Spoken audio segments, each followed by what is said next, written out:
Share na lang po ng share. Yung video.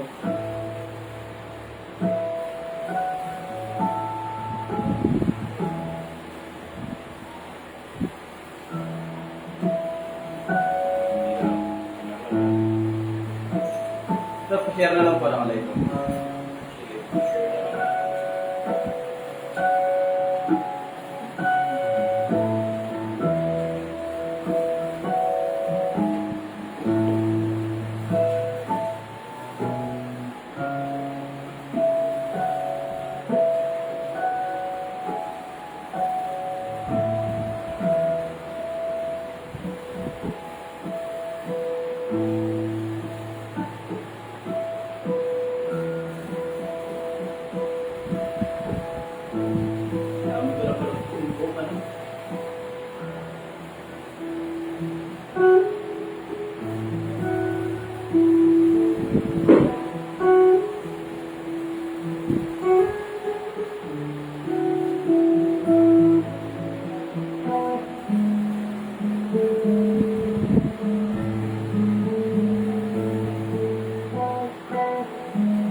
Check po natin yung sounds bago tayo simula.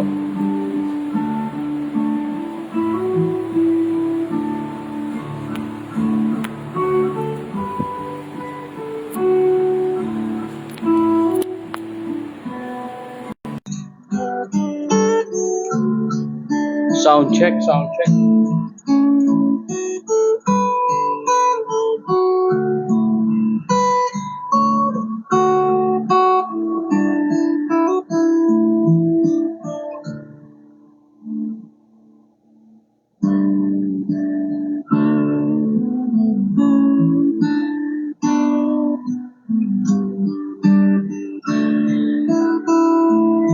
Sound check, sound check.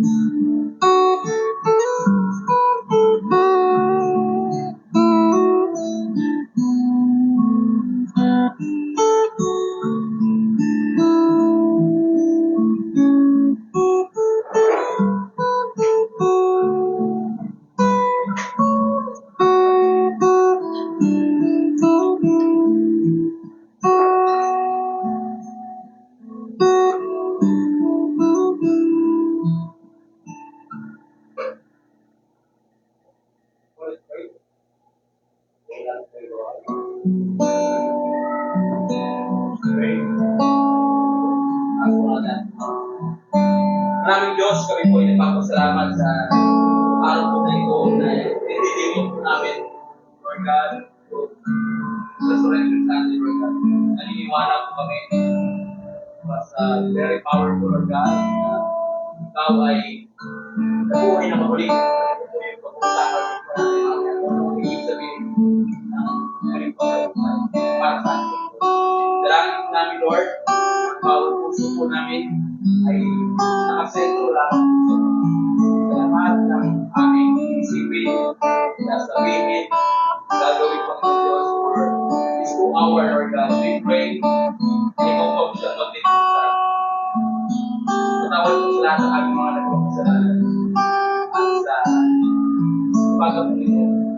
Gusto lamang po namin kumabag po sa inyo, magpasalamat po sa inyo, bigay ang aming best, worship po, Lord God, sa iyo, God. Bilang po sa pag-awit po sa lahat ng aming nagkagawin. Kaya malamang, Lord, salamat po sa amin ay karoon, po sa amin busy, po sa amin, Lord God, maraming lagas-gasa po sa mga gawain bahay ko ngayon. Pero dalangin po namin ang bawat sa nagkawan po ng time, muli, muli, magpasalamat at kaya malamang, Lord, hindi po yung pagpupulat ako. Sa isang online family po namin, sila po yung makinig at manood ng gawain para po. Lord, pangunamin po, Lord God, ang bawat leaders po namin, Brother Reyes, Lord, sa aming pong mensahe na ating pong kapakaitan, continue anoint, Lord God, kung ganyan pong puso, Panginoon Diyos, kung ganyan pong buhay, para man po bibitawin sa ta, nanggagaling sa iyo ay ito po ay talagang tumatang sa atin po. Maraming salamat po. Ito po siyang manguna sa gawain po. Pagpalain mo rin po ang Elohim Churches na nagdiriwang po ngayon ng muling pagkabuhay din. Maraming salamat po. Salamat po. Kailangan at asa kasaba mga Jesus natin sa atin.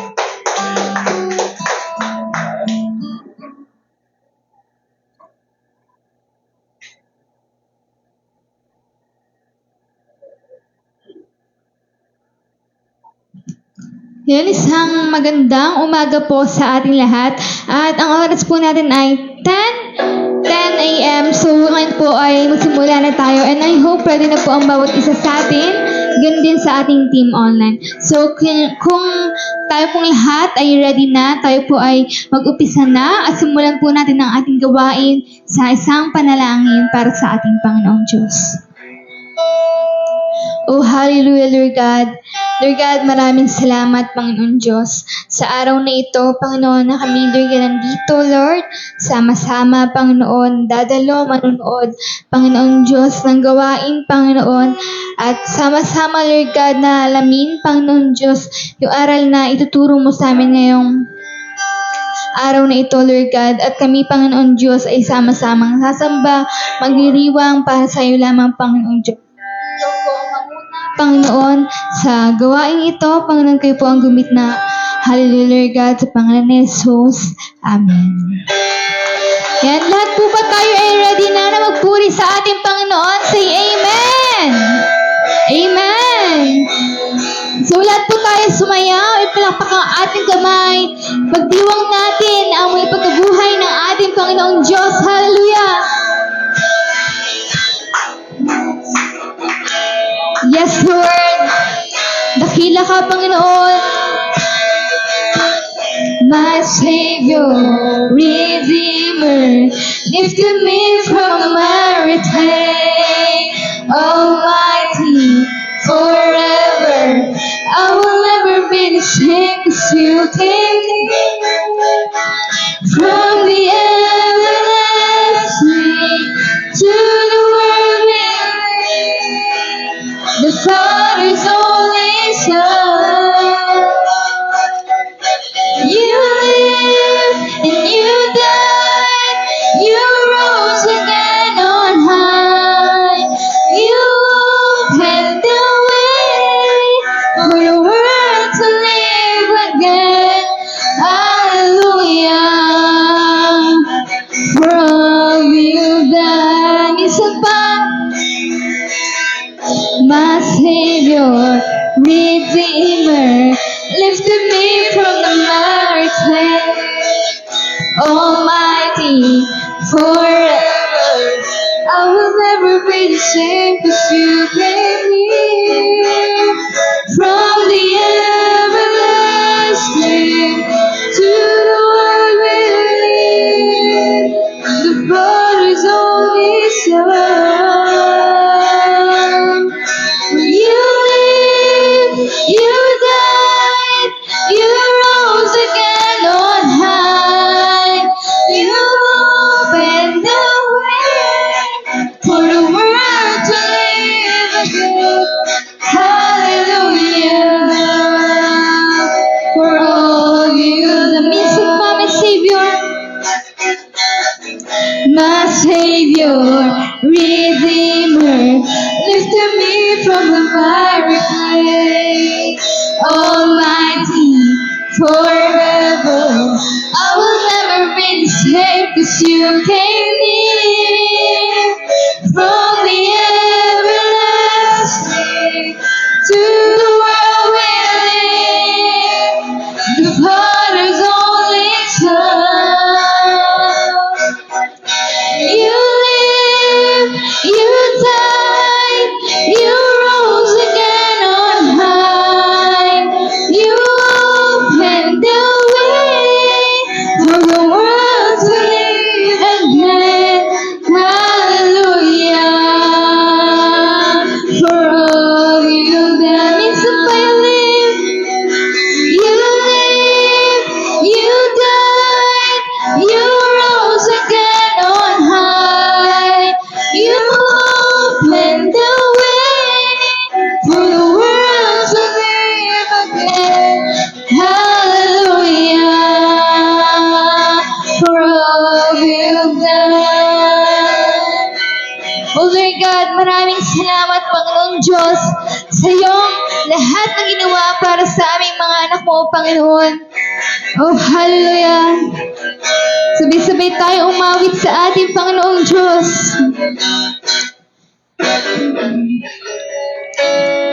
The everlasting to the world we live.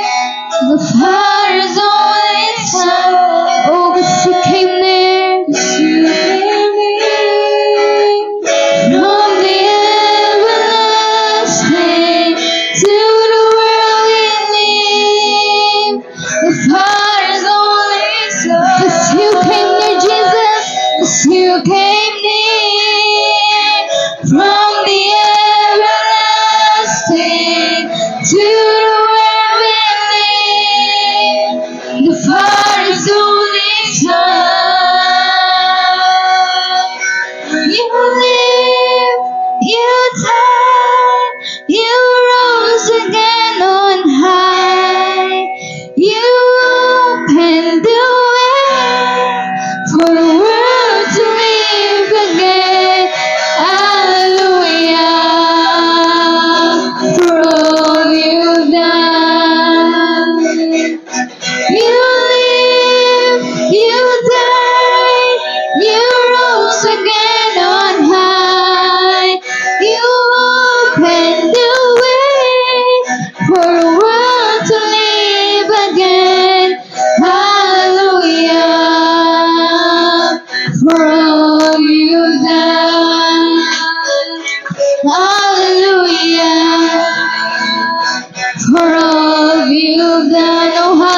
Palakpakan natin ang ating Panginoon Diyos. Hallelujah, Lord God. O Panginoon, dakila ka, Panginoong Diyos.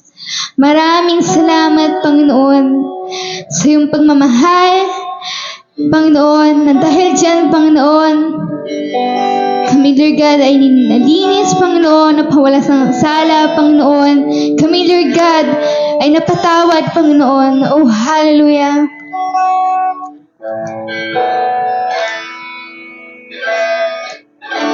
I'm forgiven because you were forsaken, and I'm accepted.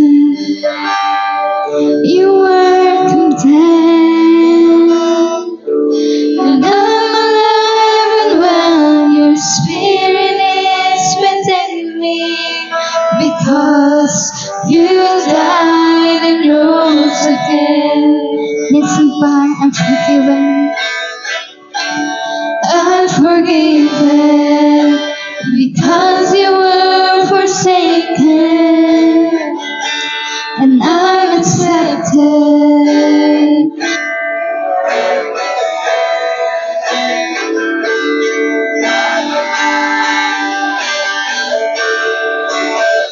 In me because you died and rose again. Amazing love, how can it be that you are King would die for me?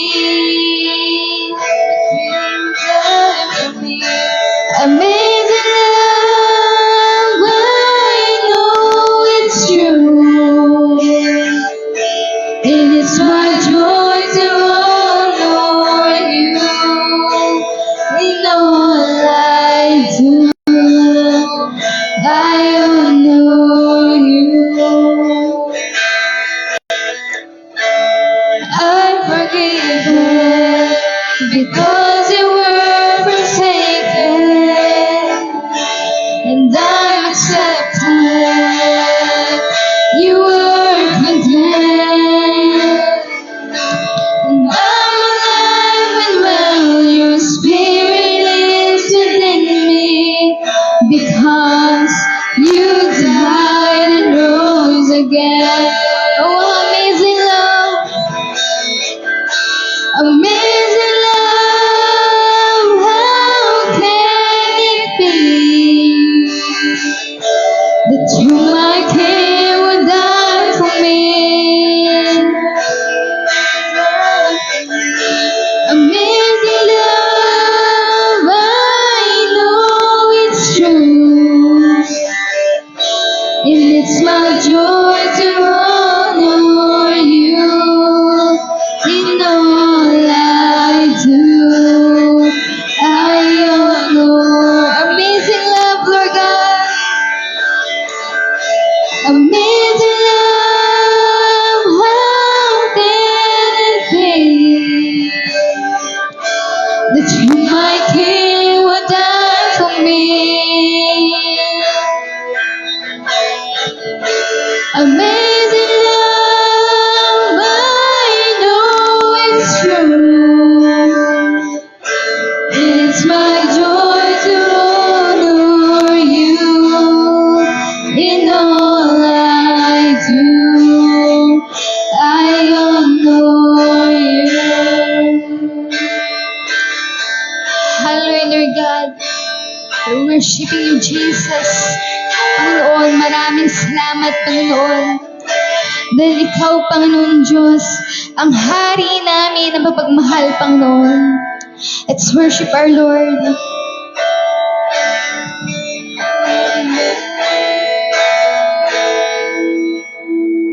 You are my King. Jesus, you are my King. Oh, Jesus, you are my King.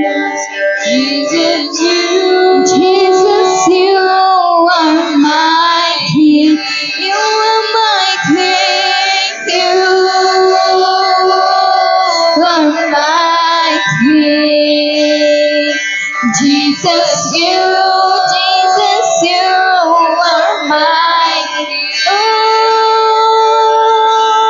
you are mighty. Jesus, you are mighty. Amazing love, how can it be that you, my King, would die for me? Amazing love, I know it's true, and it's my joy to honor you. Amazing love, how can it be that you, my King, would die for me? Amazing love, I know it's true, and it's my joy to honor you. You know I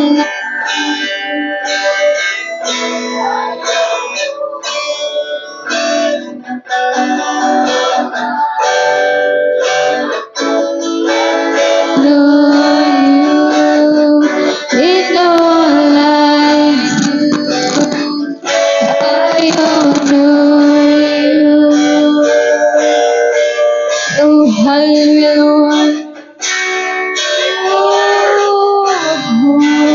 Let's worship our Lord. Let's worship our King. Oh, hallelujah, Lord God. Oh, Jesus.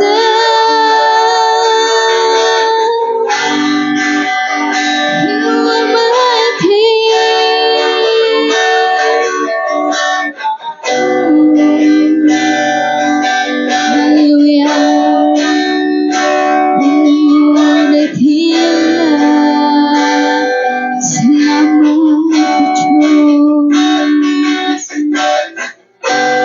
O Lord God, thank you very much, Panginoon, sa lahat-lahat, Panginoon Diyos, na ginawa mo, Panginoon. Hindi namin masabi lahat, Panginoon, at alam namin na kulang ang salitang salamat, Lord God, para lang mapasalamatan ka namin, Panginoon Diyos. Kulang itong pag-awit namin, Lord God, para lang mapasalamatan ka namin, Panginoon Diyos, sa lahat ng ginawa mo, Panginoon Diyos, na kailangan pang mamatay.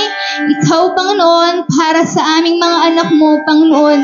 Maraming salamat, Lord God, dahil alam namin, Panginoon, at pinakita mo sa amin, Panginoon Diyos, kung gaano mo kami kamahal ng mga anak mo, Panginoon. At kami, Lord God, patuloy na magpapasalamat, ibabalik lahat ng papuri, ang pagdakila sa iyo, Panginoon Diyos, ang pagsamba, Panginoon, lahat-lahat, Lord God, isasayaw, iindak namin para sa iyo lamang lahat, Panginoong Diyos, ang mga papuri, ang awit, ang mga tula, ang mga siyaw ay sa iyo lamang, Panginoon. Maraming salamat, Panginoon Diyos. Patuloy kang dadakilain, sasambahin, maghari ka, Panginoon. At lahat tayo na anak ng ating Panginoon Diyos ay sumigaw na malakas na Amen! Now let's shout, Jesus reigns in 1, 2, 3. Jesus reigns! Jesus reigns! Jesus reigns! Jesus reigns! Jesus reigns! Jesus reigns! And Jesus reigns! Palakpakan natin muli ang ating Panginoong Diyos! Yan, tayo pong lahat ay magbatian ng isang magandang umaga at ganoon din po sa ating team online at kamustahin po natin ang bawat isa. And good morning po sa inyo.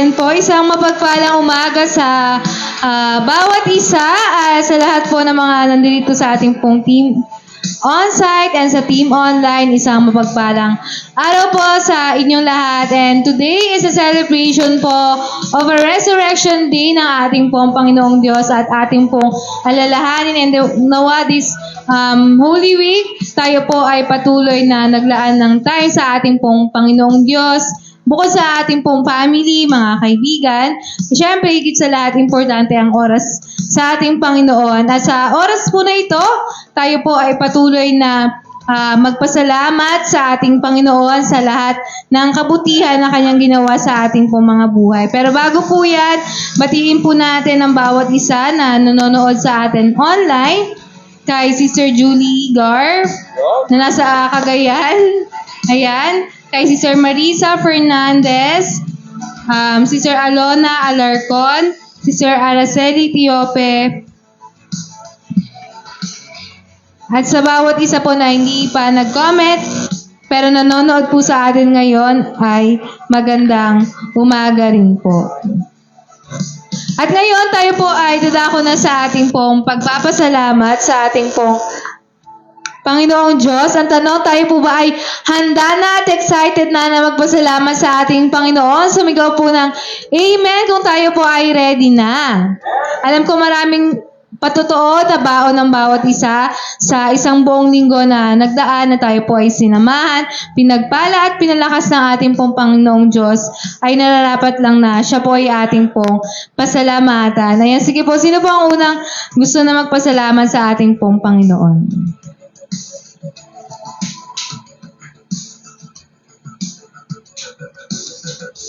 And good morning po sa bawat isa at good morning din sa ating team online. Ayan, ako unang-una nagpapasalamat kay Lord sa buong isang linggo na pagsama niya at pag-iingat. Salamat sa Lord na binigyan ng pagkakataon na makapagpahinga. Ayan, thank you kay Lord. Siyempre, unang-una nung Wednesday, dahil lang akala talaga namin, dahil nga, di ba, Holy Wednesday na daw, hindi magpapasagad ng overtime. Ang expected namin is 5:30, pa-out na kami. Kaso sa position kasi nila, bawal silang umuwi na hanggat hindi na uubos talaga yung lahat ng iluluto na plywood. Tapos, ang nun, kasi sabi ko, paalam ka ng maaga kasi sabi ko, pupunta tayo ng airport kasi magsusundo. Kasi ang oras ng talaga na, ang sa amin talaga ni Jillian is alas 10 ng gabi, kailangan nandun na kami. Hindi kami piniyagan ng 5:30, kaya wala daw papalit sa kanya. Inabot pa rin kami ng 7:30. Nakakatawa nun kasi sabi ko, aabot ba tayo kung sabi ko, aabot ba tayo pag mag-commute kasi yung oras, tapos uwian na. Ayun na nga, yung nangyari, paglabas namin ng 7:30, wala kaming masakyan kasi punuan na lahat ng mga ng jeep. Ginawa namin kasi sabi ko, hindi talaga tayo makakasakay dito. Ginawa namin, naglakad kami ng napakalayo para kaming sabihin, alay lakad na to kaya lang gabi. Tapos, hanggang sa yung mayroong jeep na siguro nakita niya na daming mga pasahero, nag-U-turn siya. Mayroon siguro siyang pasahero na iilan lang, binabanan niya, sinalin niya sa ibang jeep. Tapos yun, nakasakay kami. Pagdating naman namin dito sa Banga, wala naman kami masakyang tricycle. Bakit walang tricycle? Kahit isa, wala. Yun pala, mayroong di ba yun sa mga ibang religion, nag-aano sila. Kaya ang sobrang haba, kaya parang lalakad tayo ulit dito para tayong makauwi kasi anong oras na. Ayun, lakad talaga kami. Ang gawa namin, sobrang sa lakad. Sabi ko, anong oras na. Buti talaga nung time na yon kasi nag-isip kami dalawa. Sabi ko, siguro talaga, kakausapin na lang natin si Kuya Jun na na lang tayo. Kasi kung mag-commute tayo, baka hindi talaga, Buti na lang talaga, nung umaga, nang bago ako pumasok, na nakapag-isip talaga kami na yun na yung gagawin. Kasi kung hindi namin yung ginawa, baka nagbuka ng tanga namin susunduin dun sa airport. Tapos sobrang dami pa ng mga doon, mga pasahero, yung dahil siksikan dun sa Kasi yun na nga, salamat sa Diyos naman at nang pagdating namin dun sa airport kasi nag-skyway na kami, eksaktong pagdating namin talaga, nakalabas na siya. Dun sa tapos nung nag-chat siya, nasabi niya na, nandito na ako sa labas, dun sa may gate na, kaya kunting lang kami ng pahinga doon, tapos yun nasundo na namin siya. Tapos, ayun, salamat sa Lord at naging safe naman yung flight niya. 2 years and 6 months na nandun siya sa Oman.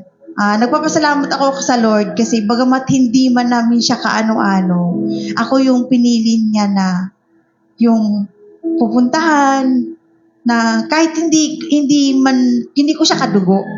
Yung parang ang loob niya nandito sa akin. Kahit na sabi ko nga ang daming problema na dumating nung Thursday lang. Grabe yung iyak ko. Iniyak ko lahat sa Lord. Kasi sa totoo lang talaga ngayon, grabe matindi yung problema namin. Hindi niyo palang alam kasi hindi pa ako nag-open. Sobrang laki ng problema namin ngayon kay James. Kaya nga sabi nung kapatid ko nung nakausap kami, sabi niya, wala kang ibang gagawin kundi ihiling mo sa Diyos. Yung lagi mo siyang ipagdasal na mayroon mababago kasi wala namang imposible sa Kanya lahat. Kung hindi mo pa siya kayang baguhin ngayon, nandiyan si Lord na gagawa ng solusyon. Si Lord talaga yung kikilos para sa Kanya kasi marami naman na tayong napatunayan sa Kanya. Kasi sobra po ngayon talagang hindi ko na alam kung anong gagawin ko dyan sa bata na yan. Buti na lang po magsimula nung Thursday na yung grabe nung iyak ko. Nakakaimala na hindi po siya lumabas ng bahay. Hanggang ngayon po. Kasi hindi ko na alam yung gagawin sa kanya kasi pag sinabi ko na kahit anong yung sinasabi ko na, James, huwag ka na akong lumabas. Sabi niya, may kukunin lang ako. Tapos yung nakatulog ka na, sobrang pagod mo. Tapos yung, ang alam mo nandyan, yung pala, madaling araw na, wala pa siya. Tapos may ginagawa na po siya na hindi po talaga maganda. Kasi pumasok na po siya sa mga bisyo. Nasa edad niya po na ganyan. Kaya, alam ko na, sa pag-iyak ko nung araw na yun na talagang niluhod ko sa Diyos ang lahat. Sabi ko, Lord, ikaw yung bahala na magbago sa Kanya. May gagawin ka para sa Kanya. Kasi kung hindi man namin siya kayang, dahil na ako sa kausapin siya araw-araw. Yun, lagi na namin pinapaalala sa Kanya kung ano yung tama. Pero parang hindi kami naririnig, hindi kami naiintindihan kahit paulit-ulit na. Kaya sabi nung kapatid ko, ihiling mo lang talaga lahat sa Diyos. Alam ko na mayroon talagang babago sa Kanya. At ayun, nagpapasalamat talaga ako sa Lord kasi magsimula nung Thursday na yun hanggang ngayon, hindi po talaga siya lumalabas na pumunta sa mga kaibigan. Kasi alam ko, yung nakakadala sa Kanya sa mga yung kaibigan niya kasi. Dahil alam naman po natin na yung mga kabataan dito, na iba, na kahit sa murang edad pa lang, na sila. Kaya parang pati siya, nadala. Pero alam ko na si Lord talaga ang kikilos sa buhay niya na mayroon talagang pagbabago. Kaya nagpapasalamat lang talaga ako kay Lord na binigyan kami ng pagkakataon, lalong-lalo na ako, na maiyak ko ng halos kalahating araw sa Kanya lahat. Na yung sobrang laki ng problema namin ngayon pagdating kay James. Alam ko si Lord yung tutugon ng lahat ng yun ng mga panalangin na hinihiling ko sa Kanya. Kaya salamat sa Lord na binigyan kami ng time na makapagpahinga at makapag-usap din ako sa Kanya ng one-on-one. Kasi alam ko na yung iyak ko na yun, si Lord talaga yung tutugon ng lahat na yun. Kaya sobrang salamat lang sa Panginoon na lagi siyang nandyan. Kasi alam ko, nitong araw lang na hindi siya lumabas, isang sign na yun na tinugon na ni Lord yung panalangin ko. Hindi pa man siguro full na katugunan, pero kung darating talaga yung panahon na si Lord talaga yung sasagot nun. Sa Kanya po yung kapurihan. Amen. Sabi nga po, di ba, the battle belongs to the Lord and ang magagawa po natin is patuloy na idulog yung mga battles na pinagdadaanan po natin. And one day, may katugunan ng Diyos sa ating pong mga panalangin. Ayan, sige, sino pa po ang gusto magpasalamat sa ating pong Panginoon?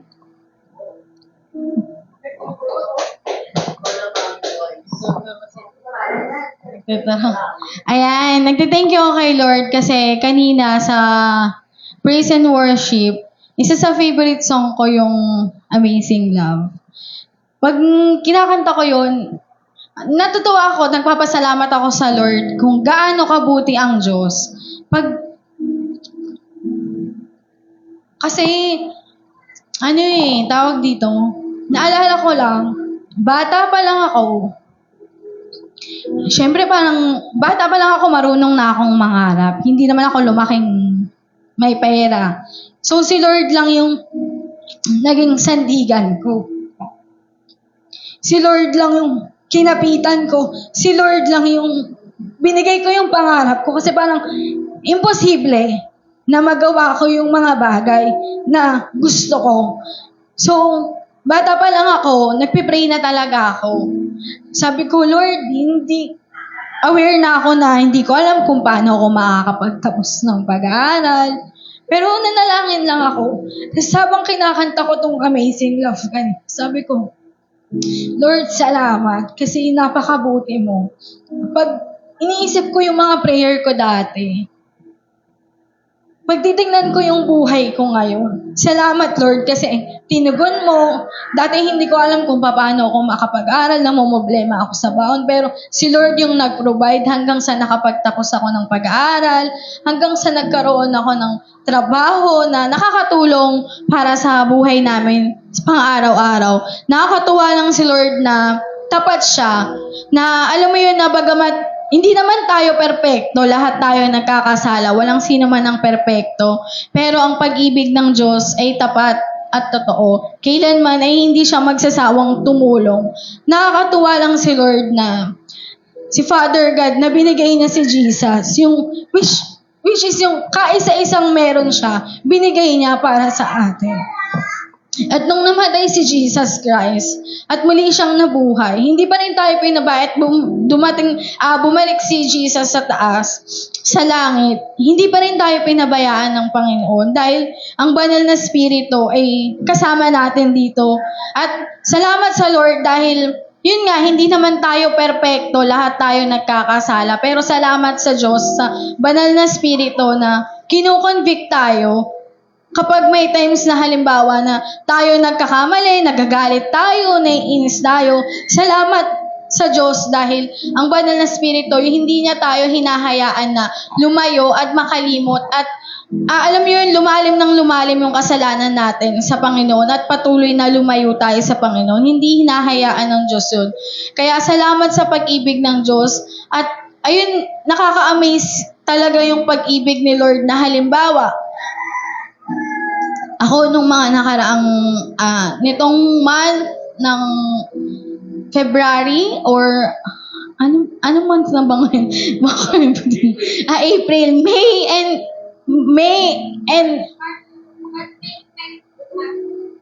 April pa lang ngayon. March and April. Wala po kasi akong tulog. Anyway, nung month of March, sobrang patay po talaga yung benta ko as in. Parang hindi pa ako nakaabot ng 3M. So ngayon, patay pa din siya. So sobrang nai-stress ako. Pero salamat sa Lord dahil nakaka-amaze yung love ng Lord. Kasi alam niya yun na kahit malungkot ka, alam mo, andyan si Lord. Mag-aaliw sa'yo. Salamat sa Lord dahil may word of God na talagang nagiging sandigan mo kapag kailangan mo ng salita ng Diyos. Salamat sa Lord dahil kapag ikaw ay kailangan mo ng comfort, alam mo yung instant na, yung love ng Lord, mararamdaman mo.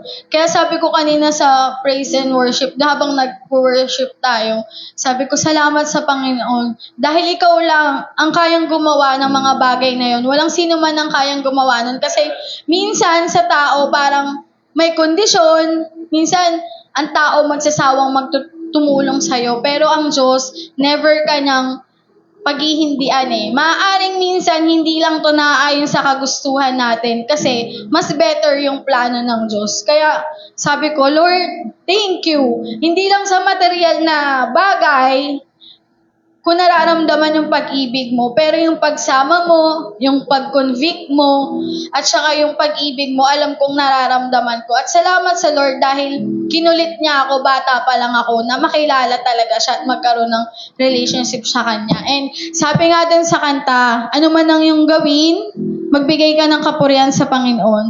And ayun nga, salamat sa Lord kasi every time na may mga magandang nangyayari sa akin, sabi ko, thank you Lord. Kagaya niyan, salamat sa Lord dahil nga nagkasiguran po kami ilang araw. Natutuwa ako every time na nakikita ko yung paligid. Sabi ko, thank you Lord. Napapa-thank you Lord na lang ako. Naiisip ko, hindi makasalanan ako, hindi ako perpekto. Pero salamat sa pag-ibig ng Diyos. Sino tayo para bigyan ng Diyos ng ganun kagandang kapaligiran, bigyan ng ganung amazing na lugar na nag-usap kami ni Pastor Even ni Jonah, paano kaya ito nagawa yung bundok? Ang galing ni Lord, no? Hindi mo kayang indaan kasi parang pag ganun, pero sobrang ganda niya. Alam mo, dun pa lang sa lugar na yon, makikita mo na talaga na totoo ang Diyos. Kasi may matatalinong tao pero hindi kaya lahat gawin na kayang gawin ng ating Panginoon. Kaya salamat sa Lord sa pag-iingat, sa aming pagpunta at sa aming pag-uwi. Bagamat na wala kaming tulog, pero syempre, kung kaya nga namin magbigay ng oras sa aming paglamyerda, what more pa sa gawain ng Diyos na siyang dahilan ng lahat. Kaya yun lang, maraming salamat po at papuri sa Diyos. Amen. May gusto pa po magpasalamat sa ating Panginoon. Ayan, kung wala na po, tayo po ay nadako na sa ating pong announcement, and pagkatapos po nun ay tayo po ay dadako na sa ating pong pagbibigay. Ayan, so ayun po, tuloy-tuloy po rin po ang ating gawain from Monday to Saturday, ang ating pong morning devotion twice a week. Nagkakaroon po tayo ng ating pong evening devotion sa pangunguna po ni Tatay Louie. And every Wednesday po ang ating pong midweek night, 7 p.m. to 8 o'clock p.m. And every Sunday, ang ating pong Sunday worship celebration, 10 o'clock a.m. to 12 noon. And nawa po last Friday ay napakinggan, or kung hindi nyo man po napanood, pwede po ninyong i-replay yung ating pong 7 last words. Ayan. Ngayon po tayo po ay dadako na sa ating pong pagbibigay at tinatawagan po natin ang ating pong pastor para sa isang maikling exhortation. Okay, good morning po sa bawat isa po sa atin. At I'm so blessed, no? First time ko po nakapunta sa Kasiguran. For 13 hours yung biyahe po namin balikan, no? Papunta 13 hours, pabalik 13 hours. Sulit naman po yung pagod, no? Talagang nakita po natin yung napakagandang nilikha ng Diyos. Grabe po yung bundok, yung mga halaman, yung mga puno. And grabe po, napakasarap ng simoy ng hangin. Grabe.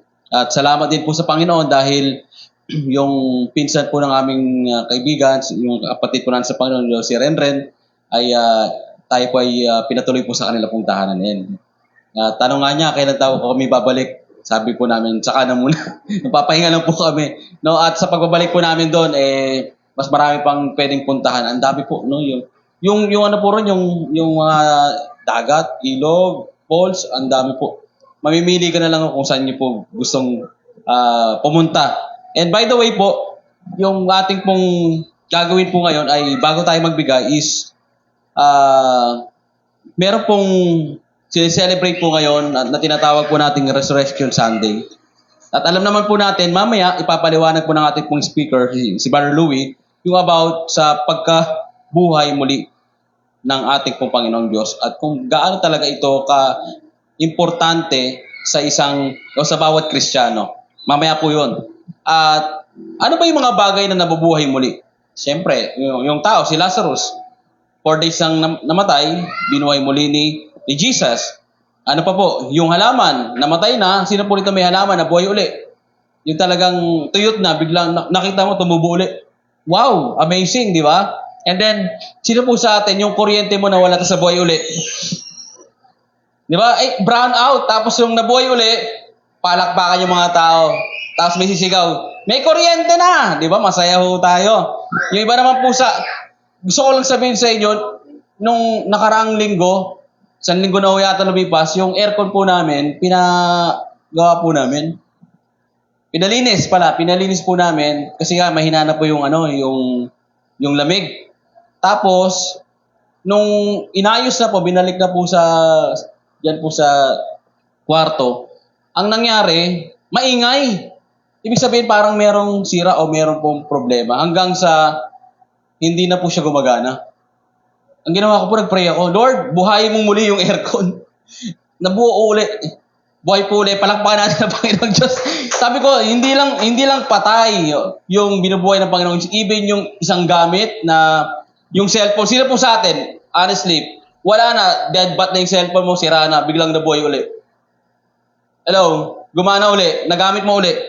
No? At iba po sa atin siguro yung pagmamahalan ng isang mag-asawa, magkakaibigan, nabuhay uli. Dati wala nang tamis eh.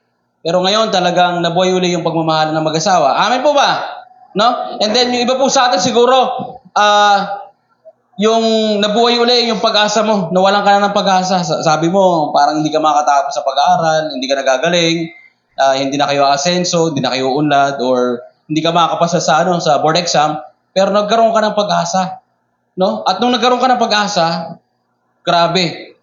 Yung courage mo na magpatuloy sa pag-aaral, magnegosyo, magtrabaho para sa pamilya, umasenso, talagang nagpapakasipag ka. Tama po ba? Kasi nga, napakalaga ng pag-asa po sa atin na babuhay uli. Pero ito po yung pag-uusapan po natin ngayon. No? Dahil ang topic po natin ang pagbibigay. Minsan, yung ating po pagbibigay, biglang namatay. Yung dati ang sipag-sipag mong magbigay every Sunday, every Wednesday, kahit nga walang gawain eh. Di ba? Ang gagawin mo, gusto ko i-bless yung church, mag-tithes or mag-offering. Hahabol mo yun eh. Pero dumating yung pagkakataon, hindi ka na naman nagbibigay. Di ba? Naging ka naman, kasi naging gipit ka, kulang yung budget. Ang nangyari, namatay po yung ating pong pagbibigay sa ating pong Panginoong Diyos. Aminin na sa hindi. Hello? Dati talagang generous ka. To the point na ngayon, kahit yung konting meron ka, hindi mo maibigay. Pero tandaan po natin, kapag ang puso po natin ay meron talagang generous heart, yung puso po natin, kahit walang-wala ka na, magugulat ka na lang yung masaganang pagpapala ng Diyos ay ibabuhos sa ating pong Panginoong Diyos. Palakpakan natin ng Lord. Naalala niyo po sinabi ko na si Joyce po nagkaroon uli ng, hindi po konsumisyon, ng komisyon. Hello? Amen? No? At ito po yung mga blessing po na ito, maging yung naging budget po namin sa kasiguran, ay hindi po biro. No? Iba po sa amin talagang ang daming budget, nakita ko, madaming barya, maraming buo. No? Hindi kami nagutom buroon. No? At first time po namin mag-Jollibee sa Baler. Lumabot kami. And blessed na blessed po kami. No? Why? Dahil sa Panginoong Diyos. At lalong-lalo na sa ating pong pagbibigay sa Panginoong Diyos. Ngayon, ang tanong, sino po sa atin patay ang pagbibigay sa Panginoong Diyos? No? Sino po sa atin buhay na buhay ang pagbibigay sa atin ng Panginoong Diyos? At huwag tayong mawala ng pag-asa. Natigil man o hindi na tayo nakapagbigay sa Panginoong Diyos, meron pang pagkakataon na muli, ibalik po natin yung ating pong pagiging masaya sa ating pong pagbibigay. Tayo pong lahat ay manalangin. Lord, maraming salamat po before we give, Lord, the tithes and offering. I pray na patuloy po na ikaw pong siyang magpala po sa puso ng bawat isa. Marahil meron po sa amin ay unti-unti na pong nawawala o namamatay yung kanilang pagiging generous sa iyo, Diyos, sa iyong gawain. At sinasabi niya parang hindi mo na makakapagbigay dahil ang daming gastusin sa bahay, may kailangan bayaran ng utang or pambili ng gamot or yung mga bagay na pangangailangan pang araw-araw. At marahil meron naman po sa amin, Lord God, matagal na pong hindi nagbibigay. Marahil isang linggo na, or isang buwan na, o taon na, yung kanilang tithes and offering, Lord God, ay hindi na po naipagkakaloob po sa iyo. Dalangin ko, buhayin mong muli, Panginoong Diyos, yung puso ng pagbibigay sa amin po mga puso. At Lord, hayaan po namin ang kasaganan na ibaranasan po ng mga tao pong ito. Patuloy na magsasakripisyo para po sa iyo at para po sa iyong gawain. Salamat po muli. Ang pagpapala ng Diyos ay maranasan ng bawat isang magbibigay. Sa pangalan ni Jesus, ang lahat po ay magsabi ng malakas na Amen and Amen. Sige po, magbigay na po tayo. Yung mukhang buhay na buhay po. Hindi po yung malungkot, masayang masaya sa pagbibigay sa ating pong Panginoon.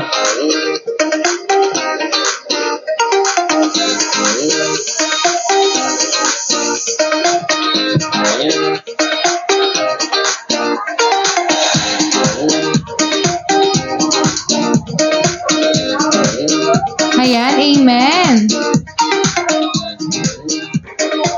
Ngayon po, tayo po ay handa na ba na matuto muli sa salita ng ating pong Panginoong Diyos? Ang ating pong tema ay patungkol pa rin po sa ang magtanim ay hindi biro. At tignan po natin kung paano po yan maire-relate sa ating pong topic ngayon about resurrection of Jesus Christ. At tinatawagan po natin ang ating pong tagapagsalita. Patakwahan po natin ang Diyos sa buhay po ni Tatay Louie Reyes.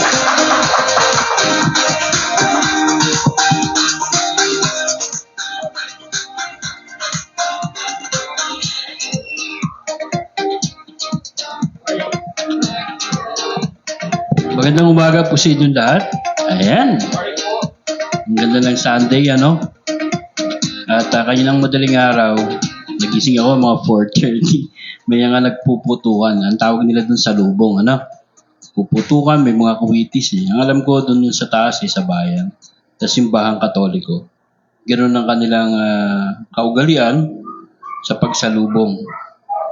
No? Pinagdiriwang nila.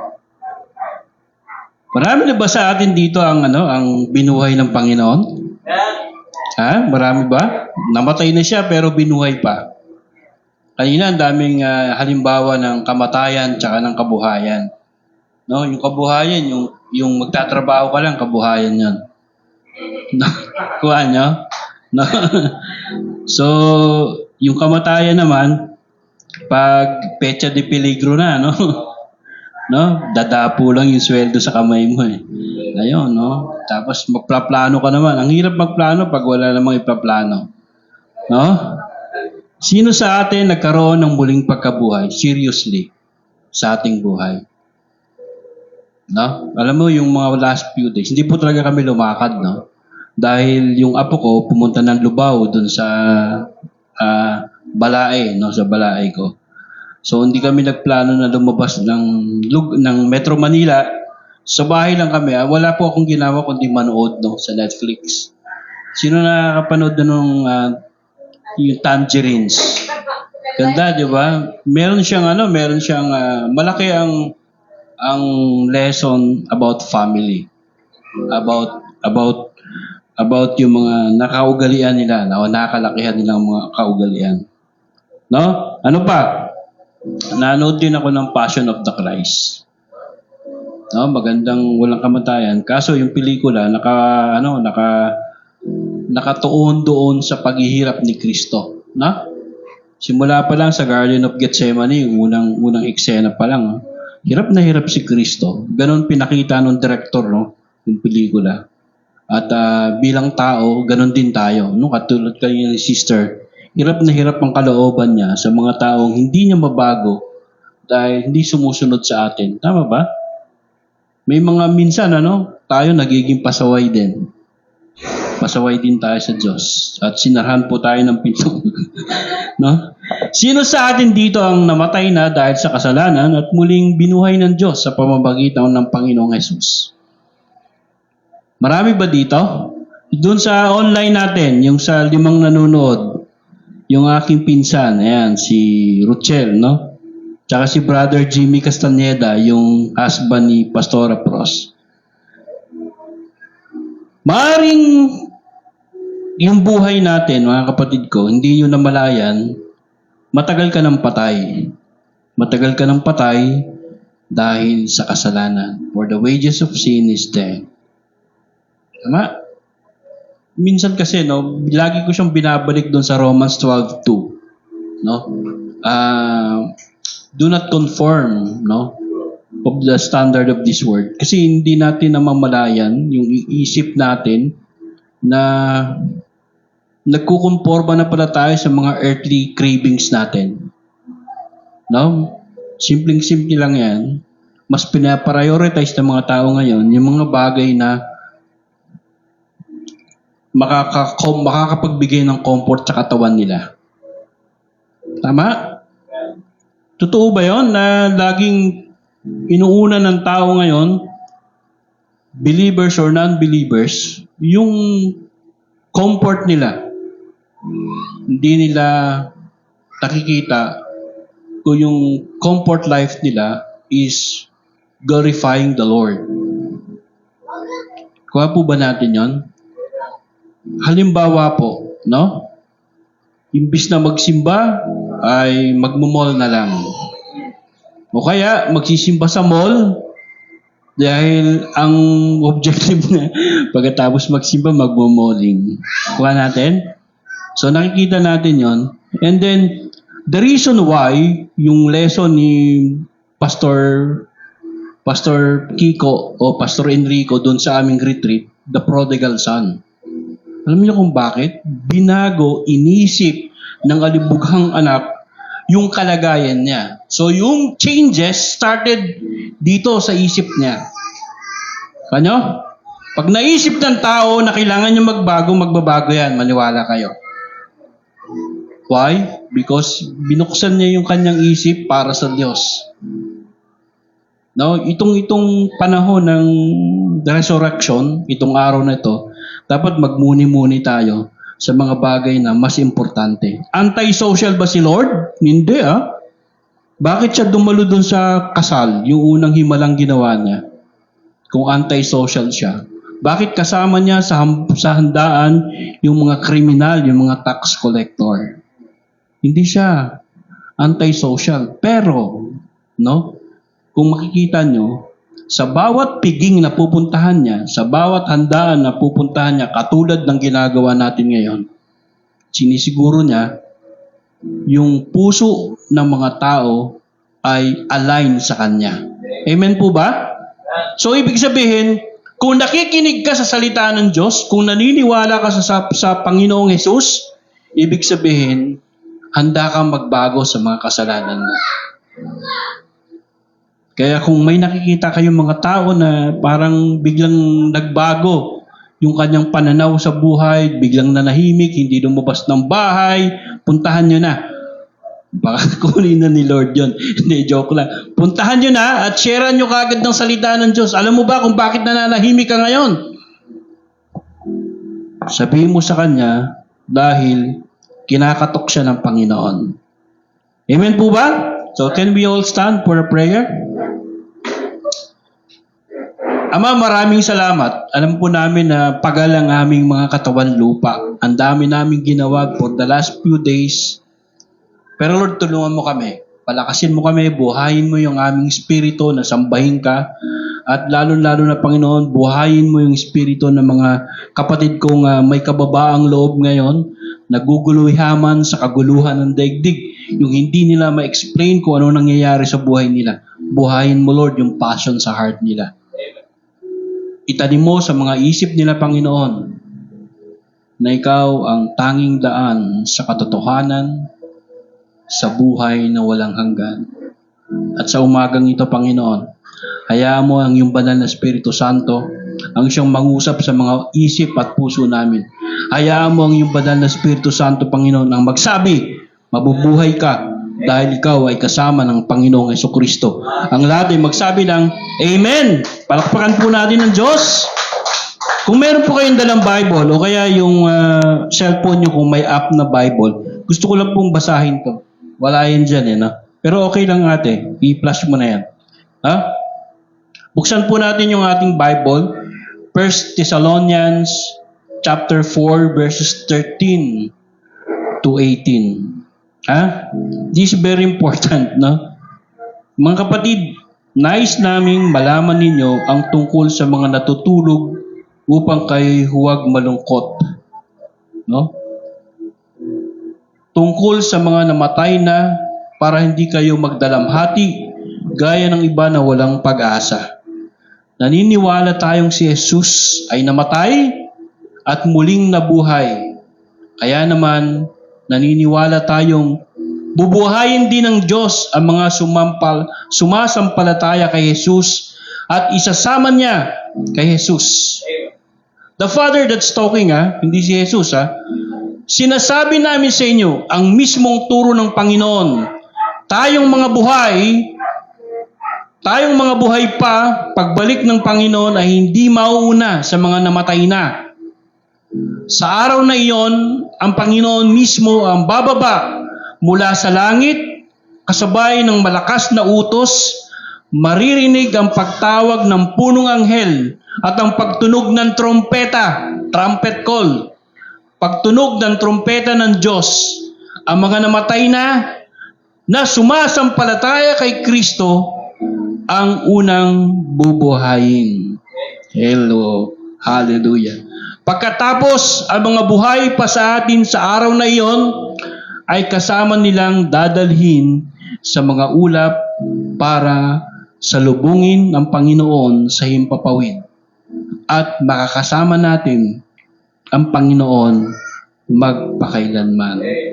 Kaya nga mga kapatid, pasiglahin ninyo ang isa't isa sa pamamagitan ng mga aral na ito. Hallelujah. Maraming salamat, Panginoon, sa magandang balita.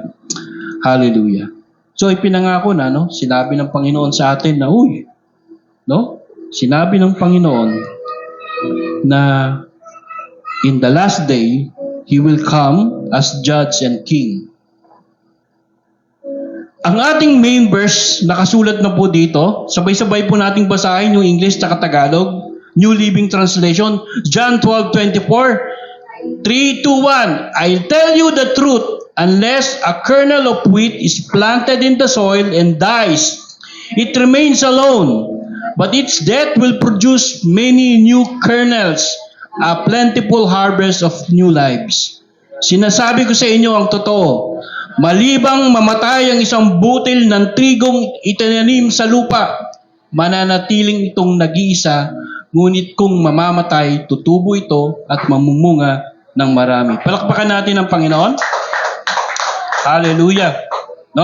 Gusto lang natin bigyan ng diin, Dito po, bahagi pa rin ng series natin yung ang pagtatanim ay hindi biro. At ati pong binabahagi sa inyo ngayon kung ano ang kaugnayan ng ating main verse doon sa ating topic o series topic. Dito po, ang John 12, ang buong chapter ng John 12 ay nagsasabi at nagbibili ng Panginoon ng kanyang nalalapit na paglisan dito sa daigdig. Kaya makikita nyo, yung mga bilin niya. Pero kasi nga, yung setup o yung setting, yung konteksto ng John 12 ay ayon sa agricultural setting. Kaya example ng Panginoon, makikita nyo, tungkol sa mga trigo, tungkol sa mga halaman, Dahil ang mga kausap niya doon ay mga magsasaka at mangingisda, Tulad ng mga common o ordinaryong taong na narito ngayon sa ating bulwagan. Ang sabi niya, pag sinabing kernel of wheat, sabi niya, ito po ay isang talinhaga, Ang sinasabi ng kernel ay nagsisimbolize ng kamatayan at muling pagkabuhay, sacrifice, and the potential for abundant life. Ang galing, Palakpakan natin ang Diyos. Ang sabi ng Panginoon, the word resurrection, ang sabi sa Hebrew word, ito ay tawag ay tikuma. Tikuma. Sabi natin, tikuma. Tikuma. Tikuma ka. Ang ibig sabihin po, restoration, rising, standing up. Ito po ay ginagamit madalas, Sa biblical context, ito ay restoration of fortunes, the revival of a nation, or the resurrection of the individuals. So, ibig sabihin, yung muling pagkabuhay na konsepto ay hindi malayo sa tunay na buhay na naranasan ng bawat isa. Amen po ba?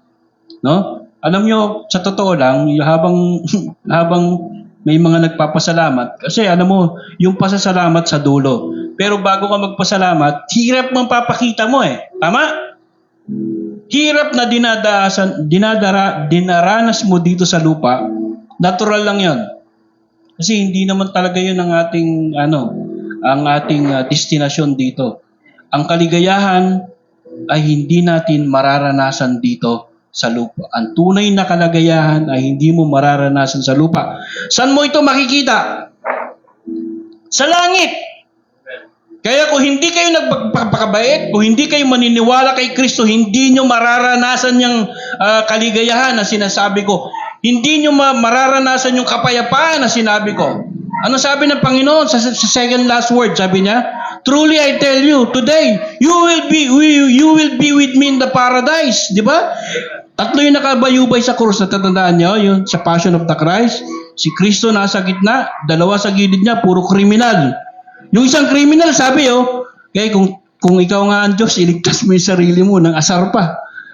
Di ba? Samantalang yung isang kriminal, sabi ng isang kriminal, oy, magtigil ka. Hindi, siya ay inosente sa kanyang kasalanan. At sabi niya, today, sabi niya, kung makakarating ka sa paraiso, sabi niya sa Panginoon, sabi niya, isama mo ako. And then, ang sagot nga ng Panginoon, truly I tell you, today, you will be with me in the paradise. Yung paradise na sinasabi po, lugar ng may kapayapaan at may kapanginahan. Amen. Kaya nung namatay si Jesus, saan siya nagpunta? Sa Hades. Dalawang lugar sa Hades. Room of comfort tsaka room of hell. Diba? So sabi niya, hindi yun yung talagang mensahe ng second last word na yun. Ang sabi doon, yung dagliang paghingi ng pagpapatawad ng kriminal, seconds lang yun segundo lang po yun nagkaroon siya ng instant salvation na galing sa Diyos. Ano ang key? Nanampalataya lang siya sa Panginoong Hesus.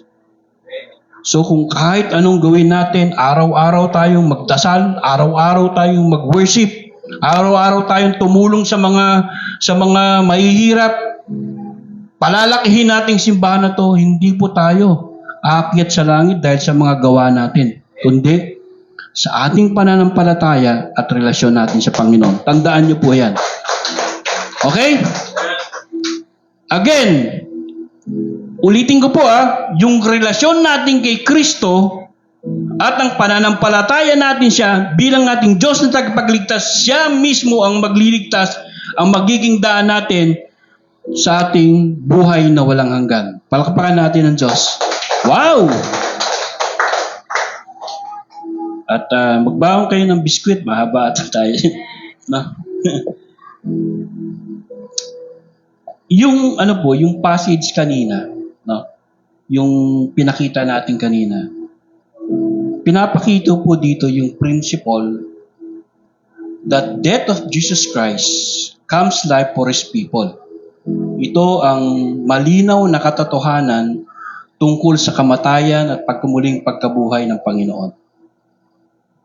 Tulad po nung butil o yung seed na to, kailangan niyang mamatay para magkaroon ng panibagong buhay.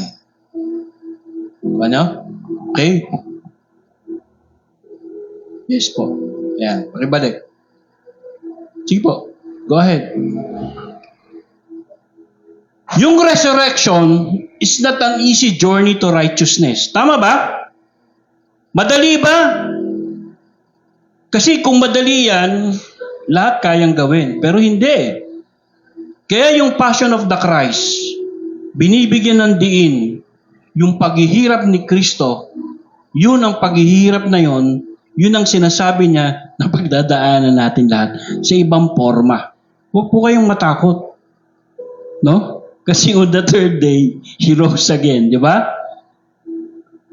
Resurrection is not cheap things that others ignore. Do not focus on the resurrection itself. Focus, magbigay tayo ng malaking importansya. Bakit kinakailangang mangyari ang muling pagkabuhay? Bakit kailangang mangyari na pag nagsisi ka, tatanggapin mo ang Panginoong Diyos na tagapagligtas mo sa buhay mo?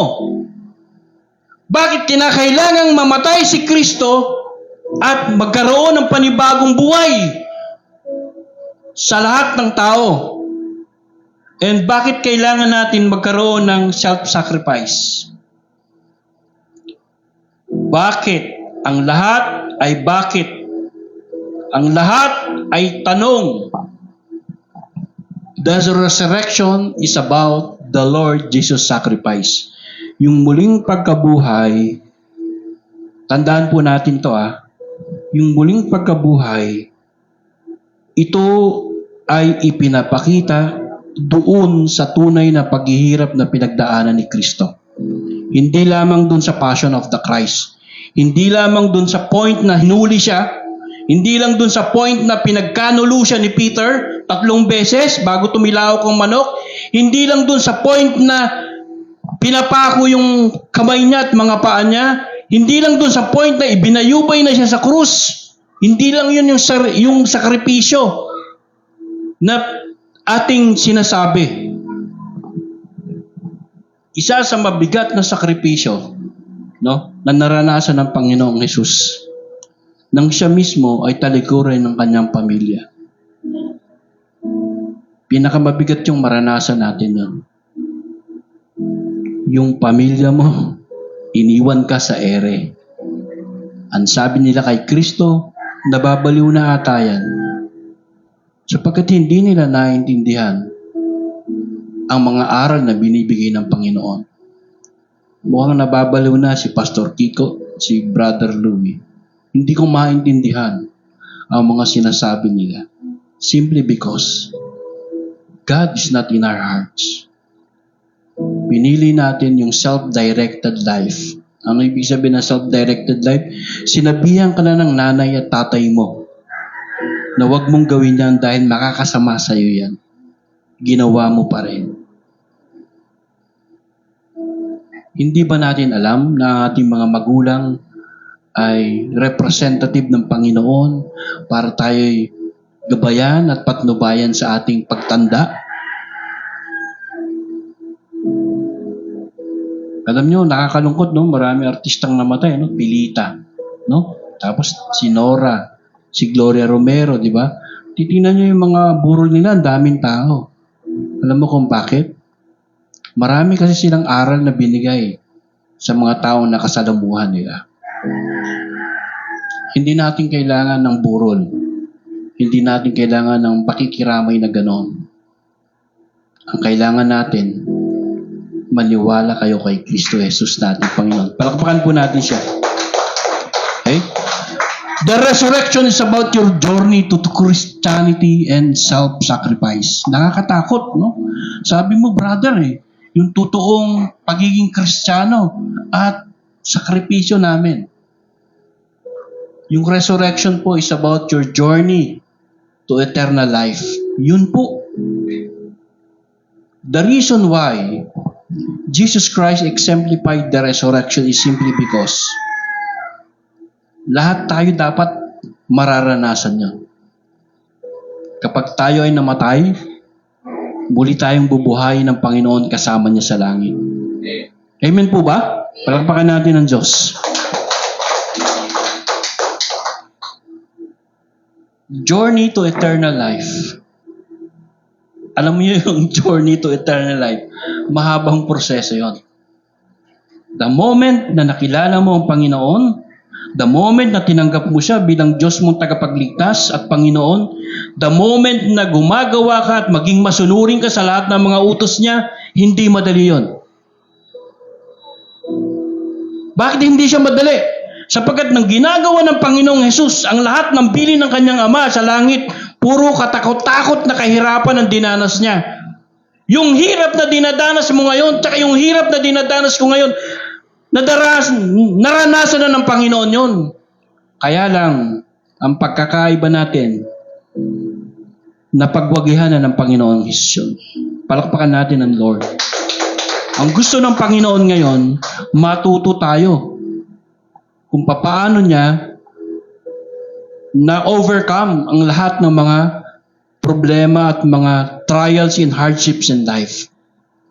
Hindi naman yan overnight solution eh. Lord, pagalingin mo ako sa aking karamdaman. Lord, gawin mong maayos ang buhay ng mga anak ko. Hindi overnight yun. It's a process. Kailangan makita ng Panginoon yung sincerity ng ating mga hearts for what we are doing. And that's all about the resurrection. You need to die in yourself. Kailangan i-deny mo yung sarili mo. Kailangan ilayo mo yung sarili mismo sa mga bagay na ibinibigay ng mundong ito, ng kapaligiran na ito. Maniwala kayo sa akin ngayon. No? Mas marami sa mga kapatid natin na nagse-celebrate ng resurrection. Pero iba yung pagdiriwang nila. No? Alam mo kung bakit? No Lunes pa lang naka-huli korban na hanggang Sabado. Pagdating ng Linggo, muling pagkabuhay, muling balikan ng inuman. Tingnan mo yung tupada, punong-puno ngayon. Diba? Jesus' death was the victory against the devil. Alam mo yung salitang sabi niya, it is finished, napaka-importante na yun. Ibig sabihin, tinalo niya na ang kalaban. Na sa pamamagitan ng dugot kamatayan niya, tinalo niya na ang kamatayan. At binigyan niya ng malaking opening ang lahat ng mga mananampalataya, lahat ng tao. If you will accept Jesus Christ in your life, you will have a resurrection and path to eternal life. Hallelujah. It's very important, no? Yung kanyang kamatayan will spring up or grow millions of lives for timeless existence. And there are reasons for us to ponder the true meaning of the resurrection. Why? Kung may panahon po kayo, basahin niyo yung Acts. No? Yung Acts sa Bagong Testament and New Testament. Nando ang pagkilos ng banal na Espiritu Santo pagkatapos mamatay ni Kristo. Nandun, pinakita ng Panginoon kung ilang libong mananampalatayang naniwala at tumanggap sa Panginoon. Yun ang sinasabi niya. Kailangan niyang mamatay. Kailangan mong mamatay para muli kang mabuhay. Kailangan niyang mamatay para magkaroon ng maraming mananampalataya at magsasalitang katulad nito, magpapalaganap ng kanyang salita. Kailangan mong mamatay sa sarili mo para magbago ka. Bakit kailangan magbago ka? Habang nagbabago po tayo sa buhay natin, nakikita natin yung mga kasama natin sa paligid, nagbabago rin. That's my prayer. Lord, baguhin mo yung misis ko. Pero when I started praying, Lord, baguhin mo ako. You know why? As you started praying that, nagbabago ka na. Nakikita ng mga tao yung pagbabago mo. And they started to change. Nagbabago rin sila sa pakikitungo sa'yo. Kasi nakikita nila, nagbabago ka eh. Pero kung hindi ka magbabago, wala kang patutunguhan. Makikita mo yan sa last topic natin. The resurrection is about Jesus Christ's sacrifice and hope.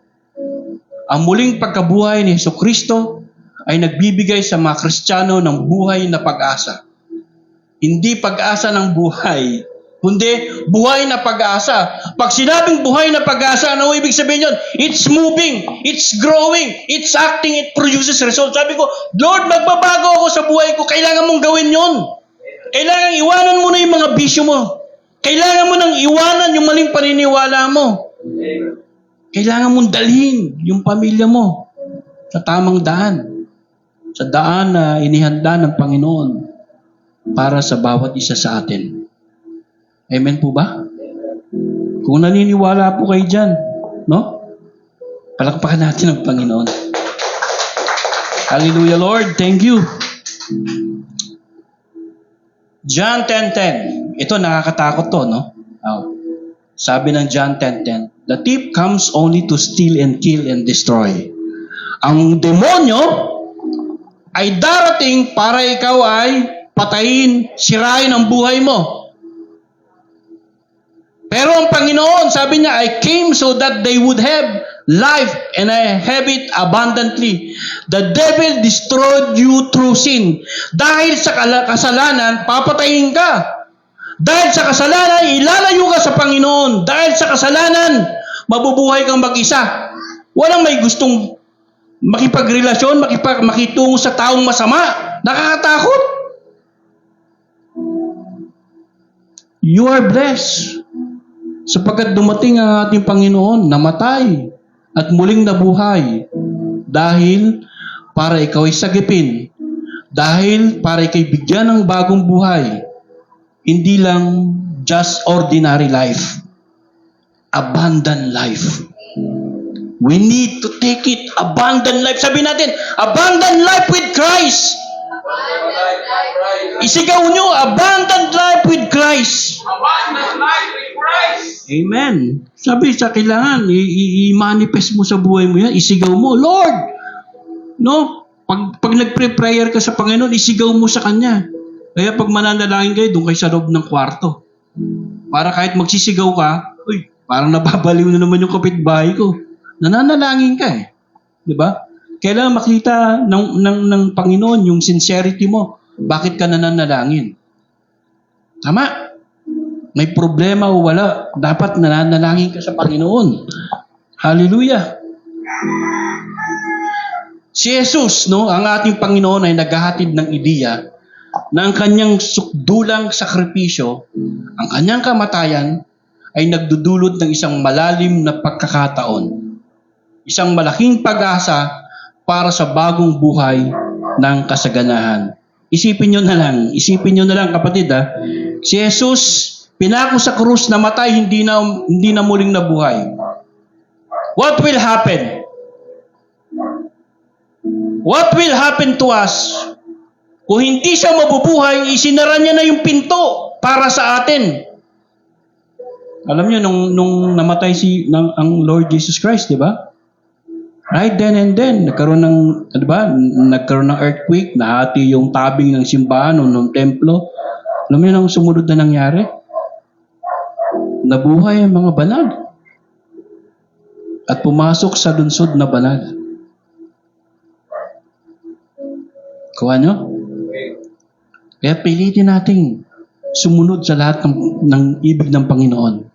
Kung paano ang isang binhi ay dapat munang ilibing sa lupa upang sumibol at magbunga, ang kamatayan ni Jesus ay nagbibigay daan para sa isang espiritual na muling pagsilang at isang buhay na puno ng layunin at mga pagpapala.